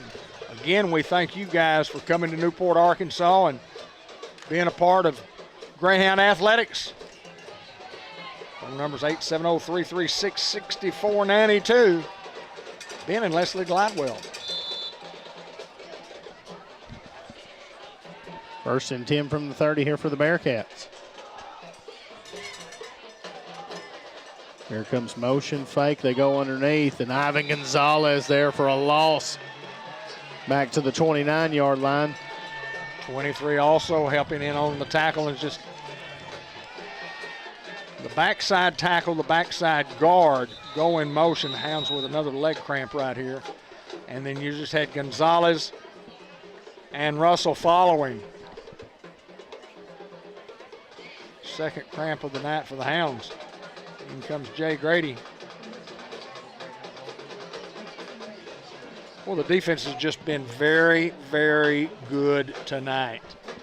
And very good for most of the second half of the year. Been pretty good all year, really. Oh, absolutely. But we've seen them grow, David. We've seen, guys step up and give us minutes that, coming in you don't know, younger guys giving good minutes and good playing time, but they just keep getting better. They keep working, and they're growing, and it's showing. Cole Carpenter has done a marvelous job with them. And a lot of depth in the defensive line. Boy, we can play, like 7, 8 deep. Makes a big difference. Davion's going to have to be helped off the field here. Yeah, seeing Chris Reynolds trying to get under his shoulders, got 6'7", 6'8". Maybe more than a cramp. You hate to lose him after the year that he's had when he got the opportunity. Had some change in personnel.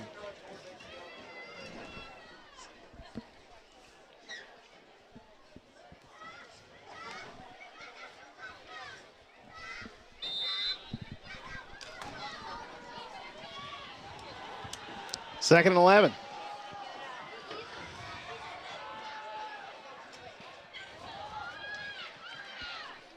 Snap, they go Lawrence. Lawrence trying to spin off from tackles and is able to do so as fights forward to around the 33-yard line. Give him 4 on the play. Jay Grady in on the tackle there from the backside, along with Jess and Russell. Now 3rd and 7 here. You know, we mentioned about this team from Melbourne, and really, really young, battling very hard, and they're still getting after it. Big down for both teams right here. Ran in motion. Here's a snap. Quarterback looking to throw under pressure, and Destin Jackson there to bring him back around the 17-yard line, and Destin with a sack. No doubt about it. When Destin Jackson broke the line of scrimmage, he was coming away with the sack, Hayden. Again, a defensive lineman, defensive end. One of those guys that comes in, some for Davion anyway. He's lined up at a defensive tackle, I guess. Jay Grady at the defensive end.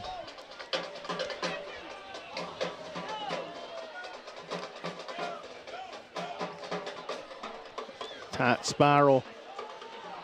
Kicked away from Day-Day. Takes a hound bounce.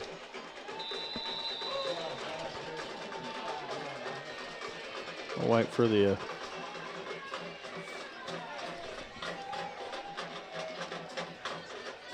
official mark, I think at the 43. Where the Hounds started their first drive of this half. Can the Hound offense do it again, Dave? We'll hope.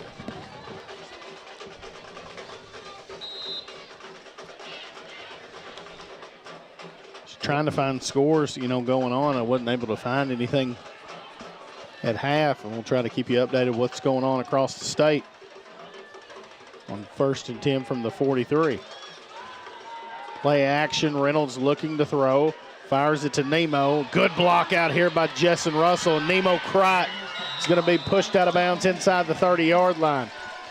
I want to talk about Nemo Crott, an unselfish guy, a very unselfish guy. He's a senior, hadn't got as many touches as what he would like to have had, but he's never complained. He just goes out there and he does his job every play and is happy to be on the Newport Greyhound football team. My hat's off to you, sir. 1st and 10 from the 28 now, and that's another Newport small engine first down.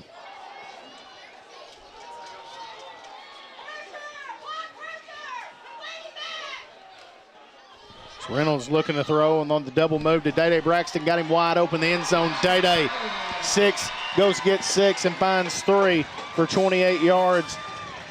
And the Hounds up now 32-0. Hounds again covered 57 yards of real estate there. Brought to you by Bratcher Real Estate. They bring you each and every Greyhound touchdown. If you need some real estate, you can go by 732 Malcolm on the corner of Malcolm and Wilkerson. You can call 523-5100. You can speak to Mary Reed, the principal broker, Lauren Sampson, Joe Dupree, or Carol Ann Young at Bratcher Real Estate. Check out all their listings at BratcherRealEstate.com.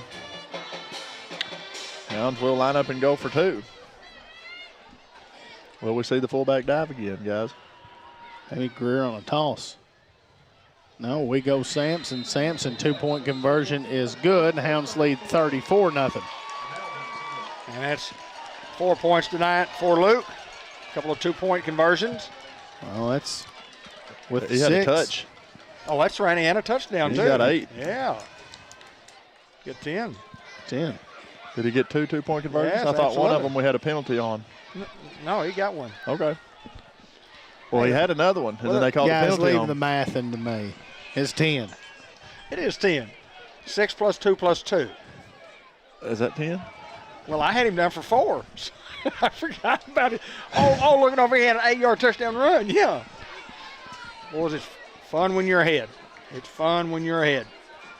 But I do believe that he scored a 2-point conversion, and then we got called for a false start. And so they made us come back out and run another one. That is correct. And we went through a pass play, and I don't think we got that one. He should have had 12. Or 14.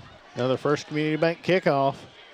This one Bouncing inside the 5-yard line, looking for a return, and that Jamil Thomas all the way down there. Big Jamil, and who wrapping else? him up at the 15. Who else right there with him? Number 15, Rafael Macias. Those two guys are down there every single time, Hayden, in or around the action.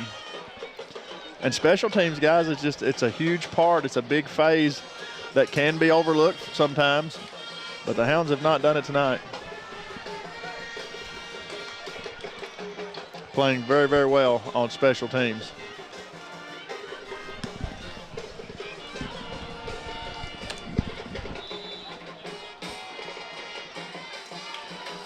From the 15.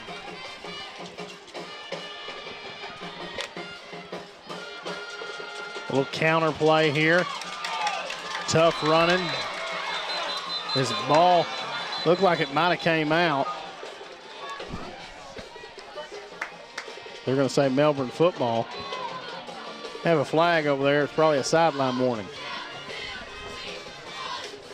So Melbourne retains possession of the football here. They pick up a first down there.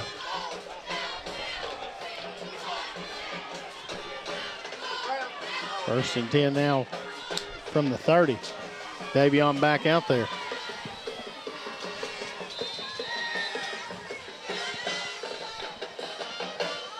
About Jessen time.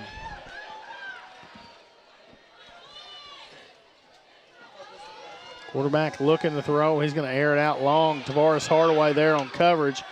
Able to knock it away. No flag and good defense there by 8. Just hip to hip, step for step. Played perfectly by Hardaway. It's going to be real hard for you to run by 8. Hip to hip, I like that. Yvonne Gonzalez hops off there. A little shaken up.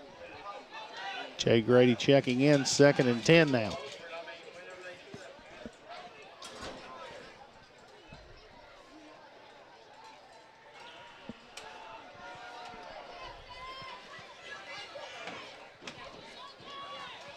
Here's the snap and trying to get outside. Donnell able to bring him down along with Jamil Thomas.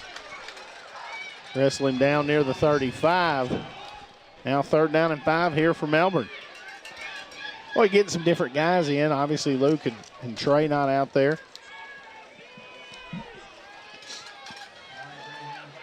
These are guys that want to play. Hey, and can play, Hayden. They can contribute. Every time we've called on them this year, they've stepped up and done what we've asked them to do.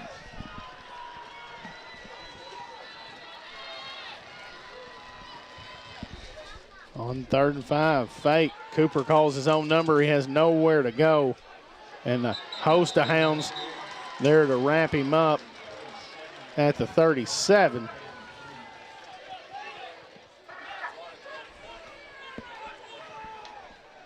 I think if you're Melbourne, you have to go.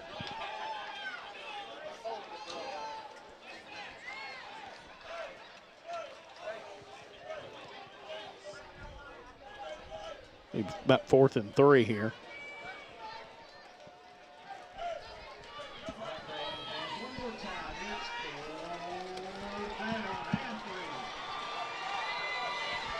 They're running the football to the top of the screen. Here's the snap. Cooper going to roll out, looking to throw. Going to throw it across, and Jaden Robinson almost there to pick it off. It was a great move by Jaden, great read. He just couldn't come away with it, and then just an even better job of concentration for Melbourne. That was, don't have a number for that young man. Oh, I'm on the wrong, excuse me. Hunter Moats. You know, you always want to get a pick in that situation. You knock it down, it's your ball, but you're going to go for the pick. I know I would have. The drive stays alive here for the Bearkats. Now a toss sweep out here. Cutting back, still on his feet. And Tavares Hardaway is going to run him down and push him out of bounds.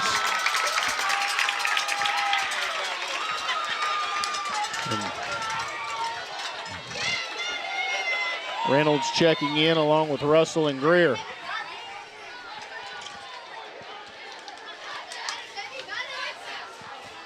So 4:10 to go. Inside the 20 at the 19, a threat here for the Melbourne offense. Drive started at their own 20. Converted on the 4th down and short.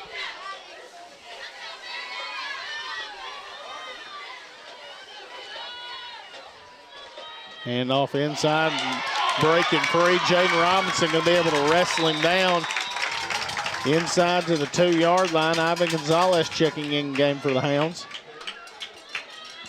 Well, guys, we talked about it. This Melbourne team's not going to go anywhere. They're not going away. They're going to keep fighting to the very last second ticks off the clock. Hound defense and Hounds in general just can't panic. You just got to stick with the game plan. And if you give up a score right here, that's all right.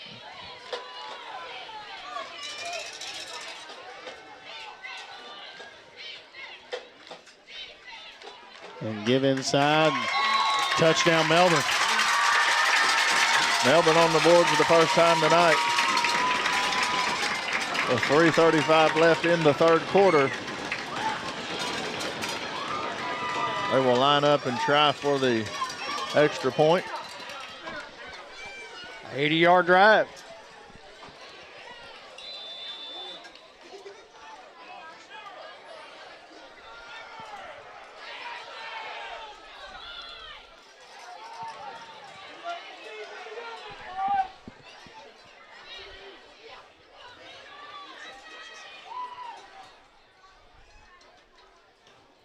Extra point up and good. Hounds still leading here 34-7 over Melbourne. I'll give those guys credit. Esteban Ventura. We talked about his older brother playing here several years ago, and Esteban has been an excellent kicker according to Kenny Pitts. Great visit with my good friend Kenny Pitts, who does the radio and a great job of covering sports in the Melbourne area and talks local radio a lot about sports, and always great chance to get to visit with him and just rehash some old times, and just a good guy. 34-7.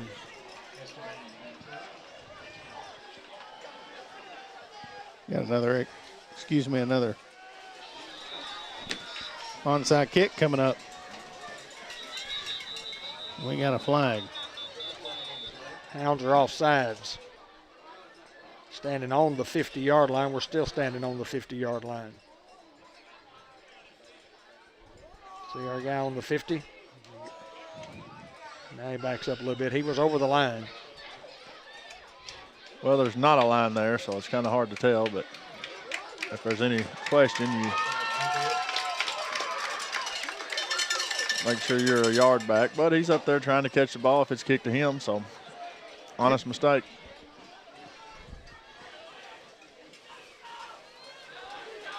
Yeah, they might try to go this other side here on an onside kick. They were way off sides. They're going to say he touched it before anyway. So the Hounds will have great field position here. That young man was 3 yards off sides, and they never even blew the whistle. He was. That's okay. So the Hounds will have the football in great field position.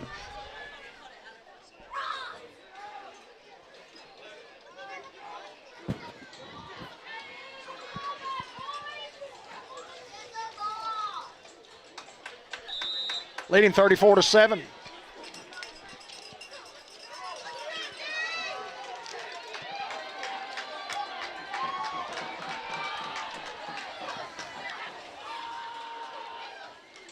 Fake and a reverse here to Day-Day, and Day-Day with a lot of green grass in front of him.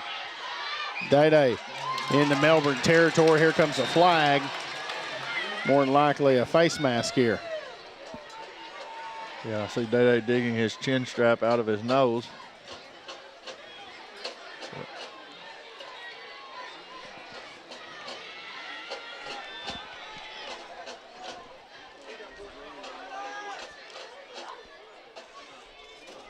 Hounds trying to advance into the second round.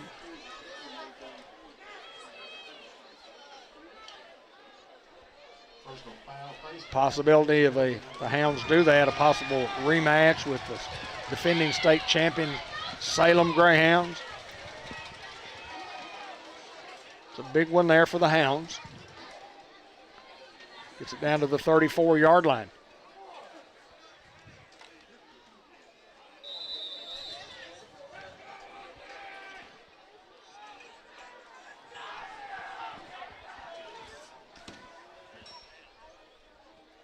Here's the snap we give to Greer. Greer makes the first guy miss. And Travion Greer, with a head full of steam going the other way, walks in. Give him his 4th touchdown on a 34-yard run. I don't know that anybody laid a finger on him. They had it played perfectly, and he just stopped and then ran right past the guy. He did. He stopped. I mean, just stopped for a second and then went a different direction. Amazing. That's just, you can't teach that right there, David. That's just God-given ability. Great answer by the Hounds. 40-7 and a unsportsmanlike conduct penalty on the Greyhounds. Those are the things that you can't have. You can't have that.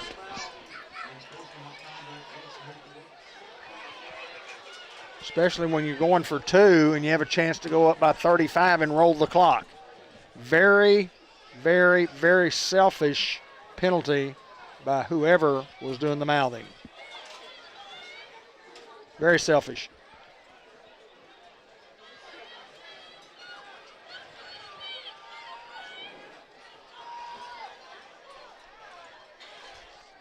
Some discussion now about, are they going to kick somebody out of the game?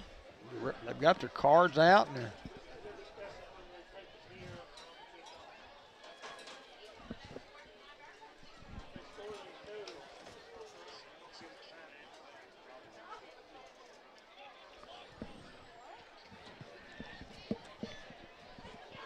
Josh, come back to the white hat to your left. Let's see what he decides.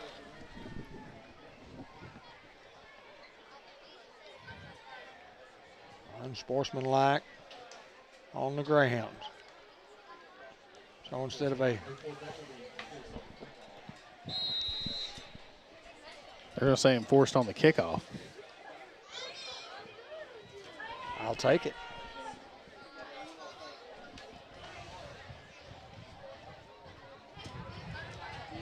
So the Hounds still with an opportunity here to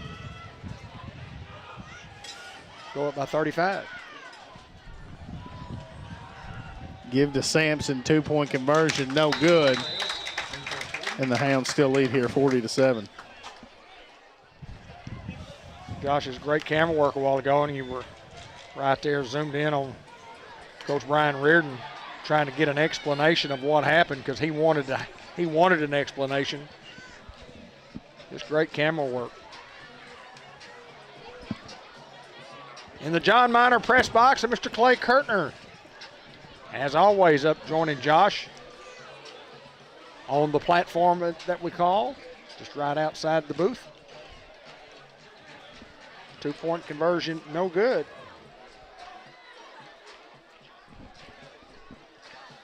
40-7 Greyhounds. 4 touchdowns for Travion Greer. That time a 54-yard drive. And the Hounds will have to kick from the 25.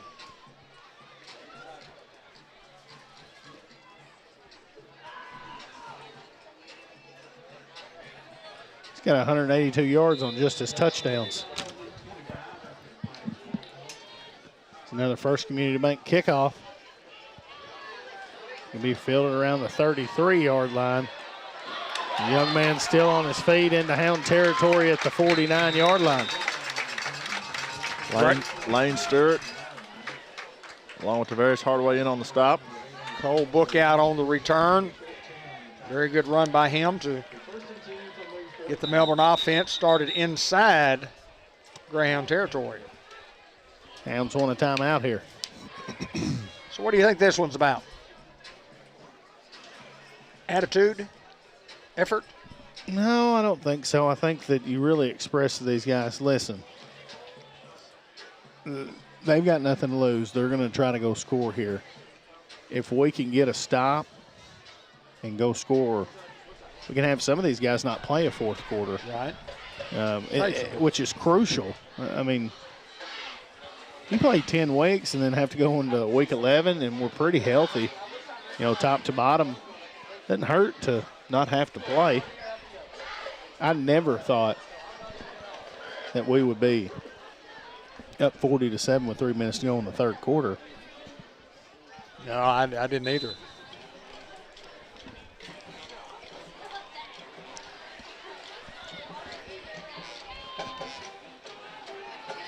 Pizza, pizza, pizza. That's what I call it.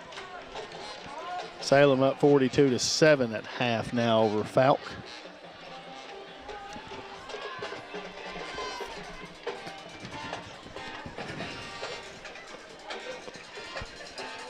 Having a little conference here, the referees in the middle of the field. They'll get it all lined out. Guys have done a professional job here, keeping everything straight on the field.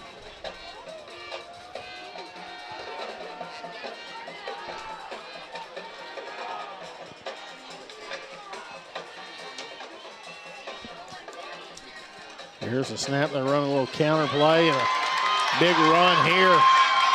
It's Tavares Hardaway trying to rip it away from him, and he gets an end zone touchdown, Melbourne.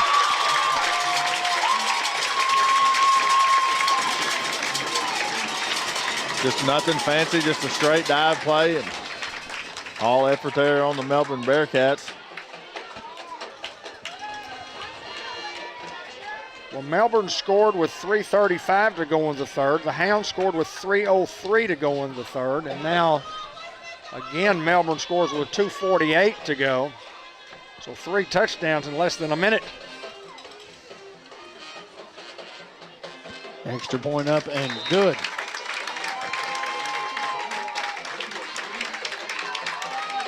Ventura is 2 for 2. And we just talked about this gutty group of kids from Melbourne just refusing to give up. Tell a lot about a kid when they're behind and what kind of program you got. You can tell a lot about it. These guys have just hung right in there and just kept battling. They'll have an opportunity for an onside kick here.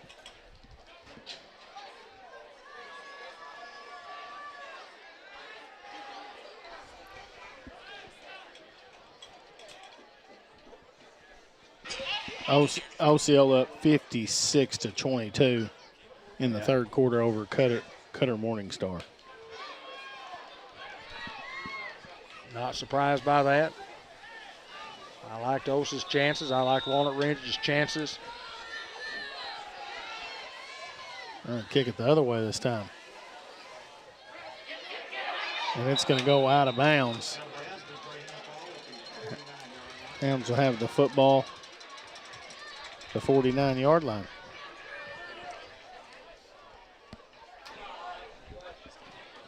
So the Hounds will still go with their first team offense. Need a score.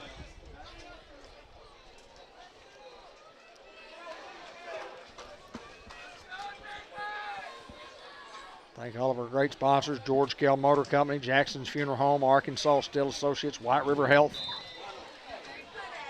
Newport Small Engine Sales and Service, your lawn and garden headquarters, Dia Scrap Metal, Recycling Center, and I Care RX Pharmacy. It's Nemo in motion. We give it to Nemo. Outside, Nemo Crite pushed out of bounds inside the 45-yard line.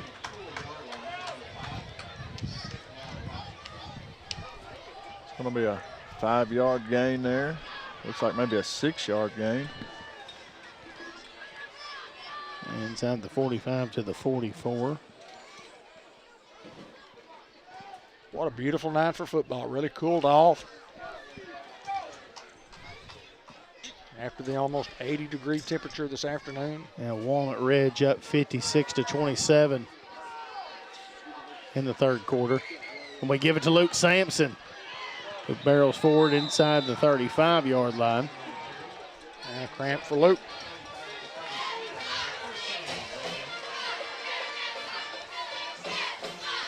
It seems like a first game type game with as many cramps, and we talked about it in the first half. It's just the weather's just been so warm.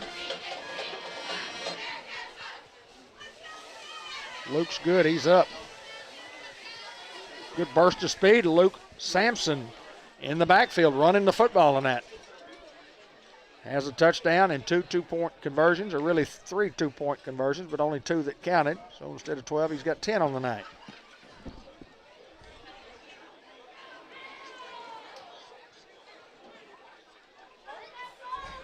That would be 3 3-pointers and a free throw. Greyhound basketball with a big win this week. And Pee Wee basketball right around the corner.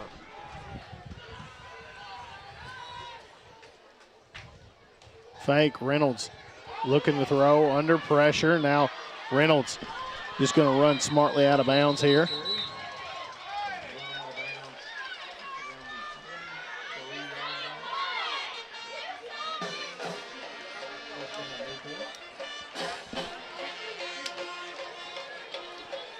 Big first down pickup there. 2:09 to go here in the third quarter. Boy, it seems like this third quarter has taken a while, guys. When you're scoring 3 touchdowns in a minute, it does take a while.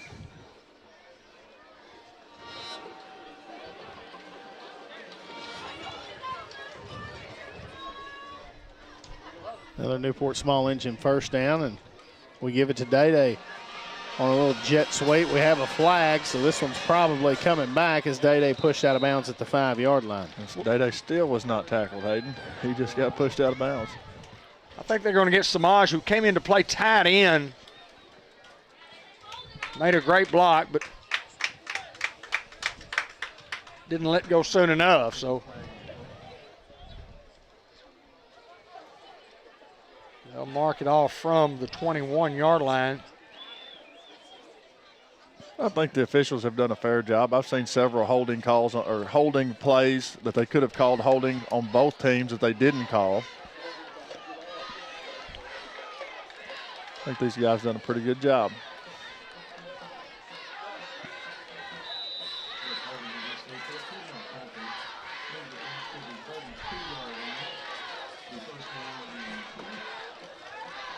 Back to the 32.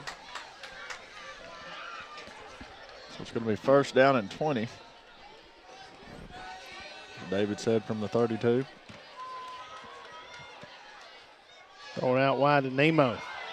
Nemo going to be tripped up around the 25-yard line. So it looks like he'll be close to the original line of scrimmage, not quite, just a little short, so it'll be second down and about 12.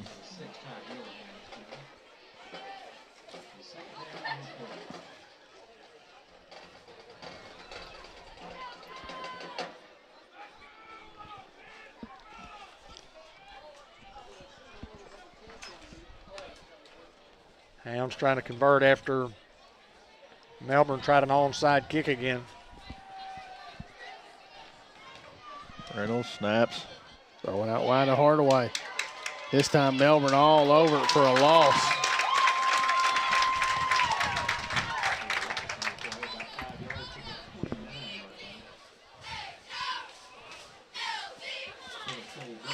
And as you said earlier, you know, that play you can run another play off of that little hitch play or screen play, whatever you want to call it, bubble screen. Either hitch and go or just have one guy hitch and one guy go deep. Third quarter coming. Not sure, we don't see it right here. To an end. Here's the snap. It's just a quarterback draw. Luke Reynolds refusing to go down as Luke Reynolds inside the 10-yard line, and that's going to be close to moving the chains. And it is another Newport Small Engines first down.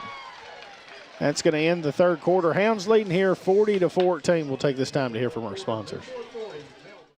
For the first time in years, Ford has done it again. Right now at George Kell Ford, you can get 0% for 60 months on any F-150 in stock. That's right, America's best-selling truck for decades, now available for 0% financing for 5 years. Whether you're hauling a load, heading on a road trip, or just want a truck that works as hard as you do, George Kell Ford has you covered. This 0% for 60 months won't last long. George Kell Ford in Newport, where Northeast Arkansas drives Ford tough. It's time to roll with a degree in diesel technology from ASU Newport. Diesel trucks drive America's economy, and if you can fix it, you can start your career as a diesel technician. Diesel techs are in demand locally and nationwide, making good money with growth opportunity and job security. Enroll in an ASU Newport diesel technology program and start your rewarding career when you graduate. Register online at asun.edu. That's asun.edu. Enroll and start out at ASU Newport. This month, your sales tax is on us. Exactly. Not Christmas, not Santa Claus. George Kell Motors in Newport is paying sales tax on all pre-owned inventory on the Ford side and the Chevy side. So come to George Kell Motors off Highway 57, exit 85 in Newport. Save your sales tax money and buy something special for someone. This month, your sales tax is on us. See our complete inventory at georgekellford.com and georgekellmotors.com.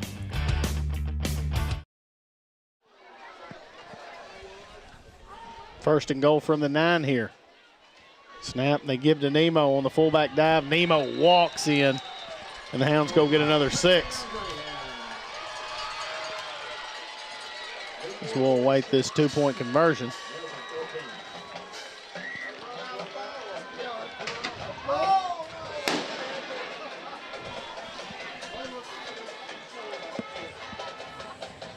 Travion Greer tonight, 12 carries, 246 yards, and 4 touchdowns, and he's still got 12 minutes left here in this one. How many total on the year? 1942. Am I wrong? And the 2-point conversion to Jessen is good. Hounds go up 48-14. Little tight end pop. How many's he got tonight? 246.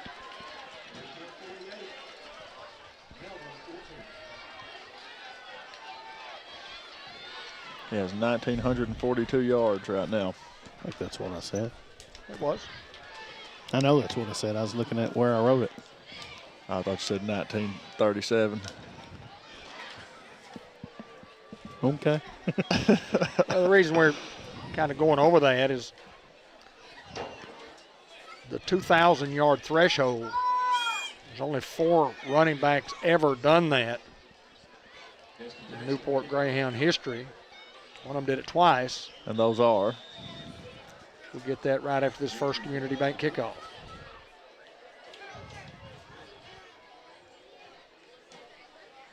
And a high kick. It's going to take a great bounce here for the Hounds in Melbourne.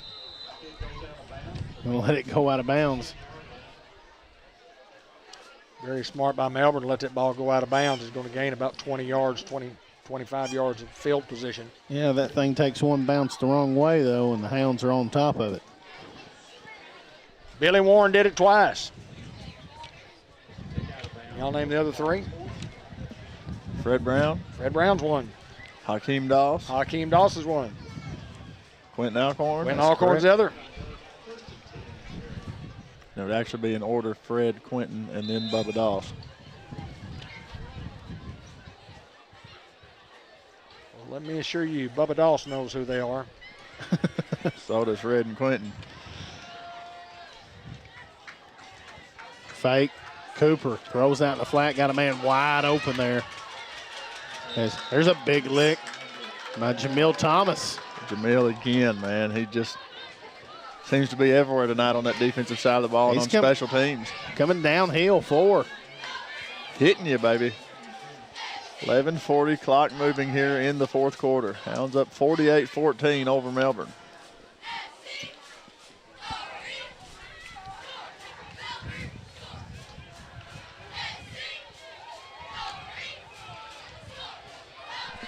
On second and a couple here.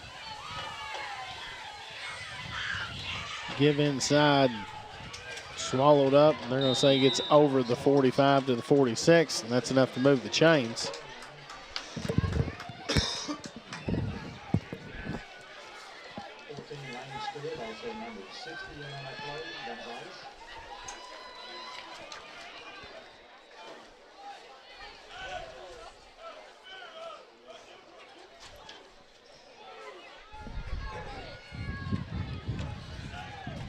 Looper checking out, Donnell Williams checking in.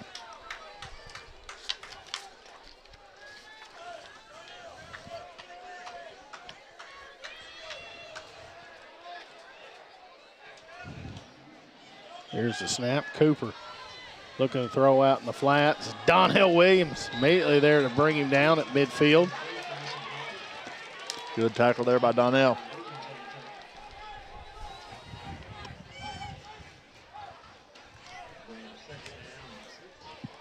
Now 2nd and 6 here. Under 10.5 to go. Well, that south breeze is blowing good, isn't it? Southerly, isn't it? You think you're funny. Quad set here. 10,000 comedians out of work. Here's a snap, and Cooper throws it. Finds Wyatt Smith, and that's enough to move the chains to the 41-yard line. Couple of first downs here in the Melbourne Bearkatz driving. Under 10 to go, clock moving.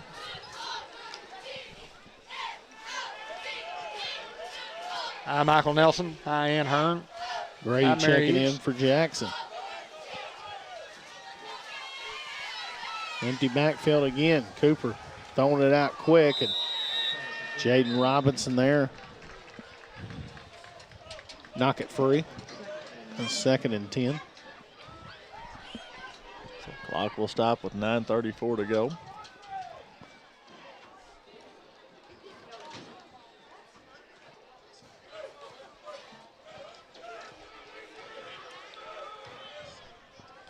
Staying in empty.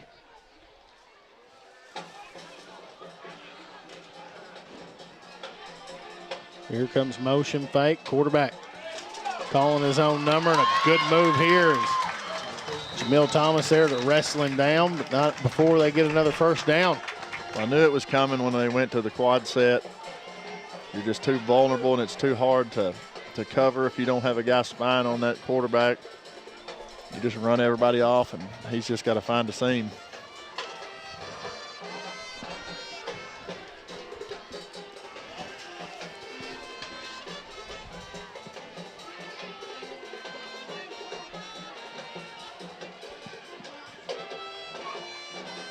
Long count and give inside. Here come a host of hounds there to swallow him up. Lane Stewart, Jessen Russell, Donnell Williams. Jamil Thomas in and around the action again. Hounds are just running to the football like you want to see your defense do, guys. Norris Lawn Care. Taking care of folks throughout the county. Lawn care and lawn maintenance. It's wintertime, right around the corner. Let him come get that thing trimmed up one time for the last time. Almost had him swallowed up there. And there's a big lick. Big Jay Grady. Jessen Russell. You need some fall cleanup done. Weeboom would do that for you. His phone number is 870-664-0266. Locally owned and community grown. Norris Lawn Care Plus. 3rd and 7 now from the 21 here for the Bearkats.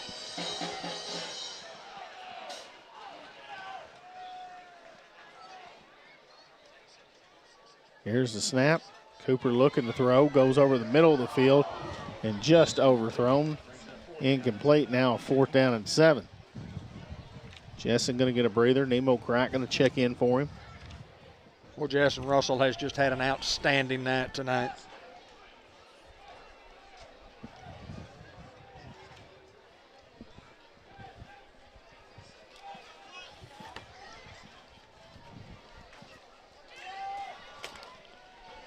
We'll have the Unity Health Player of the Game, which is talking to all the kids, and the Subway coaches report. Timeout here for the Hounds. Coach Reardon wants to make sure that he's got everybody in place that he needs in place to try to get the football back for his Graham football team.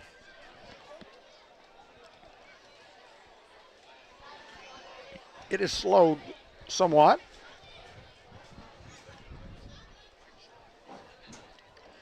Brian and I were talking yesterday about how well our team is playing, and he knew this was going to be a big battle tonight. He said his kids were ready for the challenge, hoping for an opportunity to go try to avenge an earlier loss to the defending AAA state champions at Salem.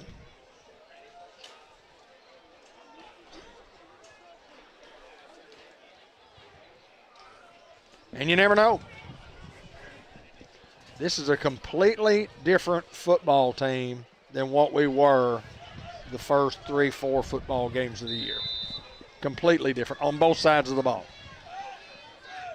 I like this team. Motion when they do that, they went to the toss to the field side. Here's the snap. Cooper got Nemo Crite chasing behind him. He's got to throw it away, and it's picked off. Is that Hardaway? That's Tavares Hardaway there to pick it off. What a move, keeping both feet in bounds. Look like an NFL receiver over there, Hayden. The pressure there, and we can put Nemo Crite in the clubhouse there for the John Minor Senior hustle play of the game there, coming from the backside defensive end. Yeah, just a great job of rushing the quarterback and getting him off of his timing. Well, Hardaway looked like a big-time receiver, towing that line. Under 8 to play. Hounds up 34. Hi, Catherine Keaty. Rooting from London, England. Watching from London, England. Give inside Nemo. Nemo going to bounce outside, and it's going to be a foot race. Is Nemo Crite finally going to be drug out of bounds at the 45-yard line?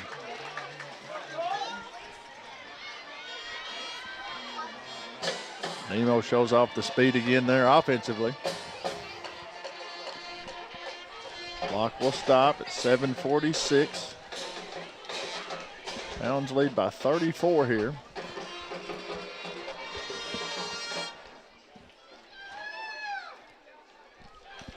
Where did we pick that pass off at? Probably the 8. 8, 10, maybe the 10. It's inside the 10, I believe, but Giving out a Samaj on the fullback dive. Samaj into Bearcat territory at the 48-yard line. And Glen Rose up 49-12, so the conference is not going to be able to get the clean sweep. Not all 5 teams are going to move, but it looks like 4 of the 5 are going to. I think that speaks volumes of how tough our conference is. Rivercrest got the rest.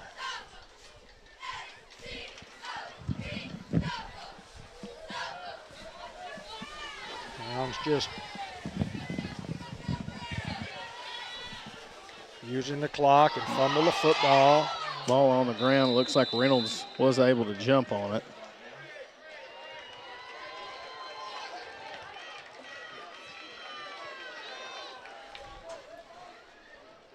Negative play there on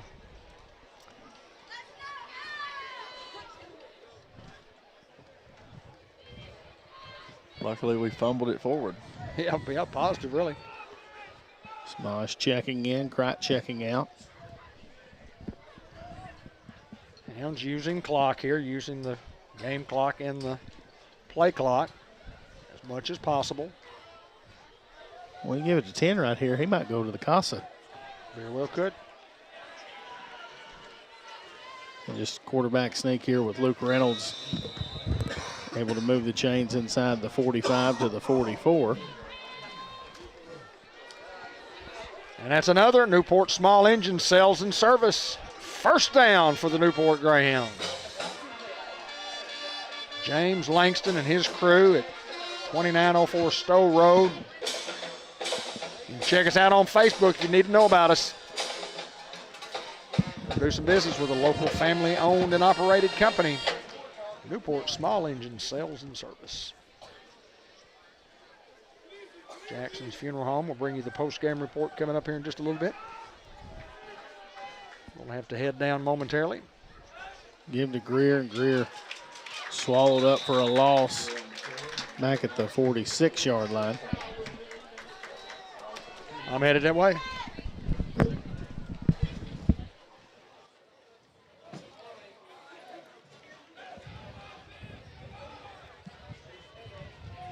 Second and 12 from the 46 now. Clock continuing to roll here.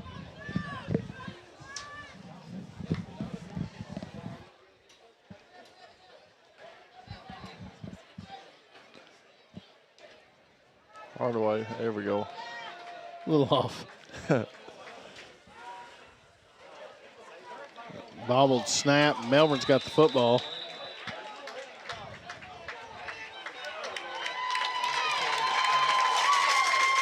And the Hounds turn it over. Big Trayvon Scott a little slow to get up.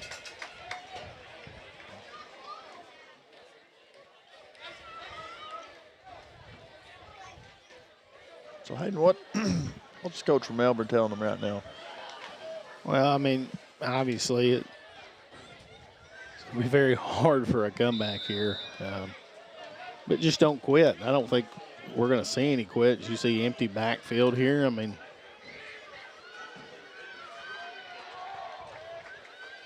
a lot of these guys playing their last game here tonight. And Cooper under pressure. And there's a sack. Davion Grady back there. All over it back to the 40-yard line. Grady with pressure and the sack. Look like Devon Gonzalez is down.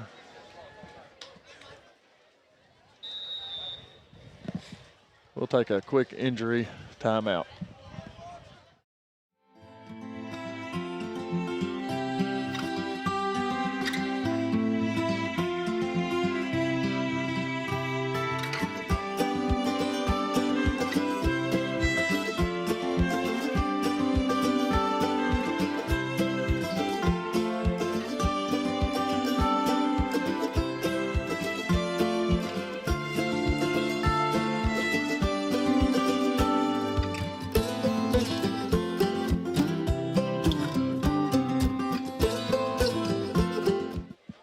Ivan Gonzalez able to get up on his own accord there and bring it up to 2nd and 15 as Tracy Smith checks in, Lucas Looper.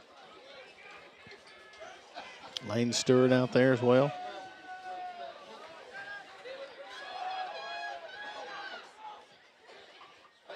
Snap. Lucas Looper shot through there, and he's not going to be able to get away from Russell. It's Jessen Russell with a big sack there. And he's been tremendous all night, Hayden. Just finding a way to come up with big-time plays defensively and offensively. Jessen with a great game tonight. 3:50, clock rolling here. A big Looper shot through there. Lucas Looper, the initial pressure.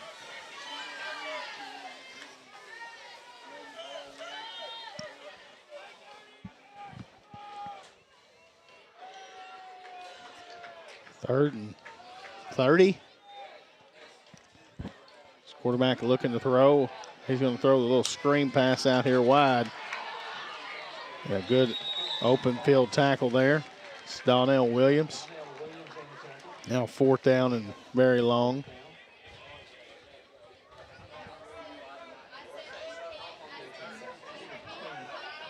No, we're not going to go, obviously.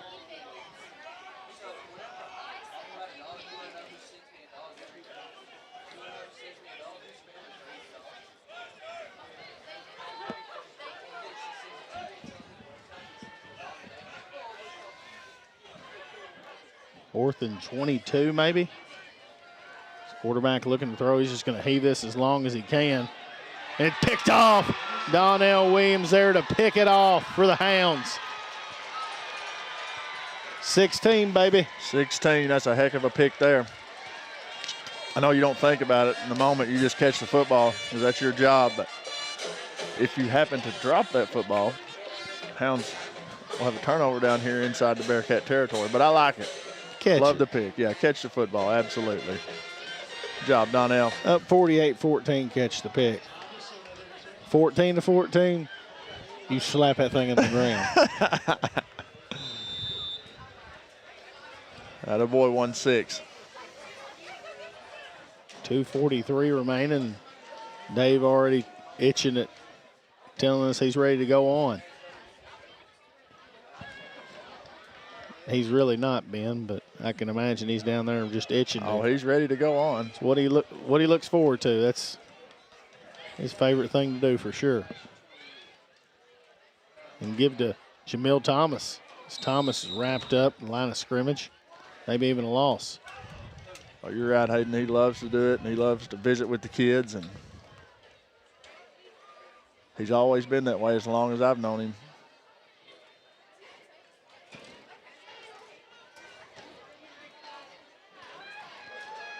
So 2:25, clock moving. Hounds will obviously burn as much clock as possible here and try to pick up a couple first downs.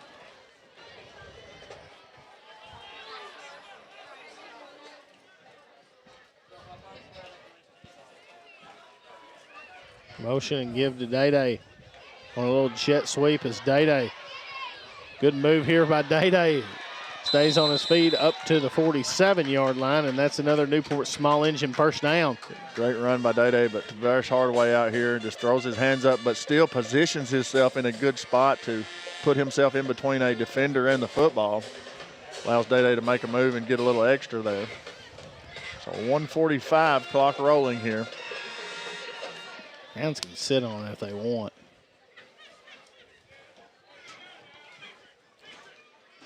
I think that's what we're going to do.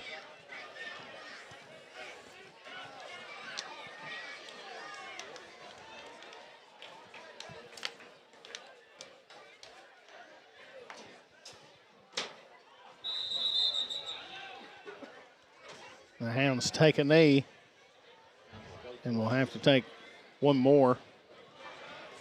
Hit it. Hounds went 1-0 tonight, Ben, and that was the objective here, was to try to go 1-0, and we'll have to go Salem next week. We'll get a little revenge game. Well, like you said, Hayden, that's all you can ask for this time of year is just, you know, the task at hand. Focus on the task at hand, win them one at a time, and Hounds definitely did that tonight. As you said, next week we will go to Salem and have an opportunity for some sweet revenge, and that's going to do it. The game clock is under 35. Yeah, we'll go ahead and hear from our sponsors and have this in-the-game report coming right up.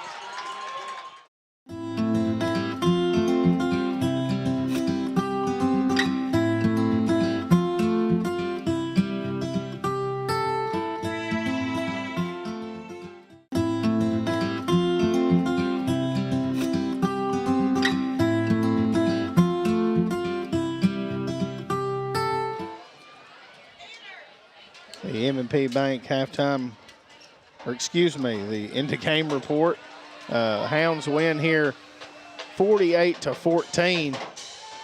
Travion Greer over 240 yards rushing with 4 touchdowns tonight. It was a team effort here tonight as the Hounds get a big, big victory and go 1-0, and we'll try to go 1-0 next week against Salem, as we will have David Black coming up just a sec.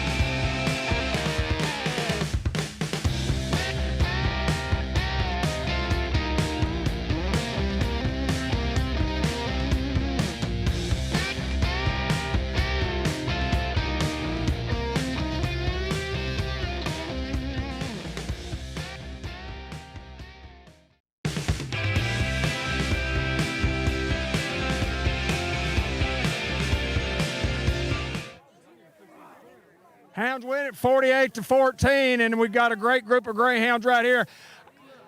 23 is here. He's the guy that we talked about a lot. I want to ask all the Greyhounds, what about 23 tonight? How did he play? Talk about your effort, man. It was fantastic. Man, I ain't even going to talk about myself, honestly. Everybody came out to play. We all want to go to the second round. Everybody knows it's a rivalry. We want to go out and win this one. Seniors wanted to play one more time, so we said we're going to go one more. For a junior, for somebody that didn't get the reps last year and from where you started at the very beginning, I know this football team has gotten so much better, and you're a big part of that. We are so much better than we were from day one. We're so much better than we were when we played Salem last time. Salem won big tonight. We get an opportunity of a lifetime to go back to Salem, Arkansas. We need the whole town there. We need a lot of people there. I want to talk to Four. Four, tell me about your game tonight, brother. No, I just wanted to make sure that tonight wasn't our last game. You know what I'm saying? I feel like I owe these guys a lot, honestly. You know what I'm saying? I'm just trying to contribute. You did a great job contributing defensively on special teams. Guy, who wants to talk? Yes, sir. I'm just happy to play one more week of football. I want to play another week of football today, then another week, then another week, then another week. Then I want to play in one memorial in front of everybody. I need the whole town in Salem next week. Mello, you get down, baby. Hey, that's all I got, guys. Look, great effort. Y'all come over here, please, real quick. Congratulations on a playoff victory. It's just one game. They're going to let us play again. It's only the beginning. You can't win two until you win one. So I guess we've done that, correct? Awesome effort. And by the way, number 3, I've seen a lot of guys block on the perimeter here at Newport, and you might have seen what I posted this week. I have never seen a guy block the way you do from the wide receiver position in the 50 years that I've done this. Congratulations. Thank you. Tell me about your game. Man, I just come out here and do whatever I can to help my team win, and that's what we did.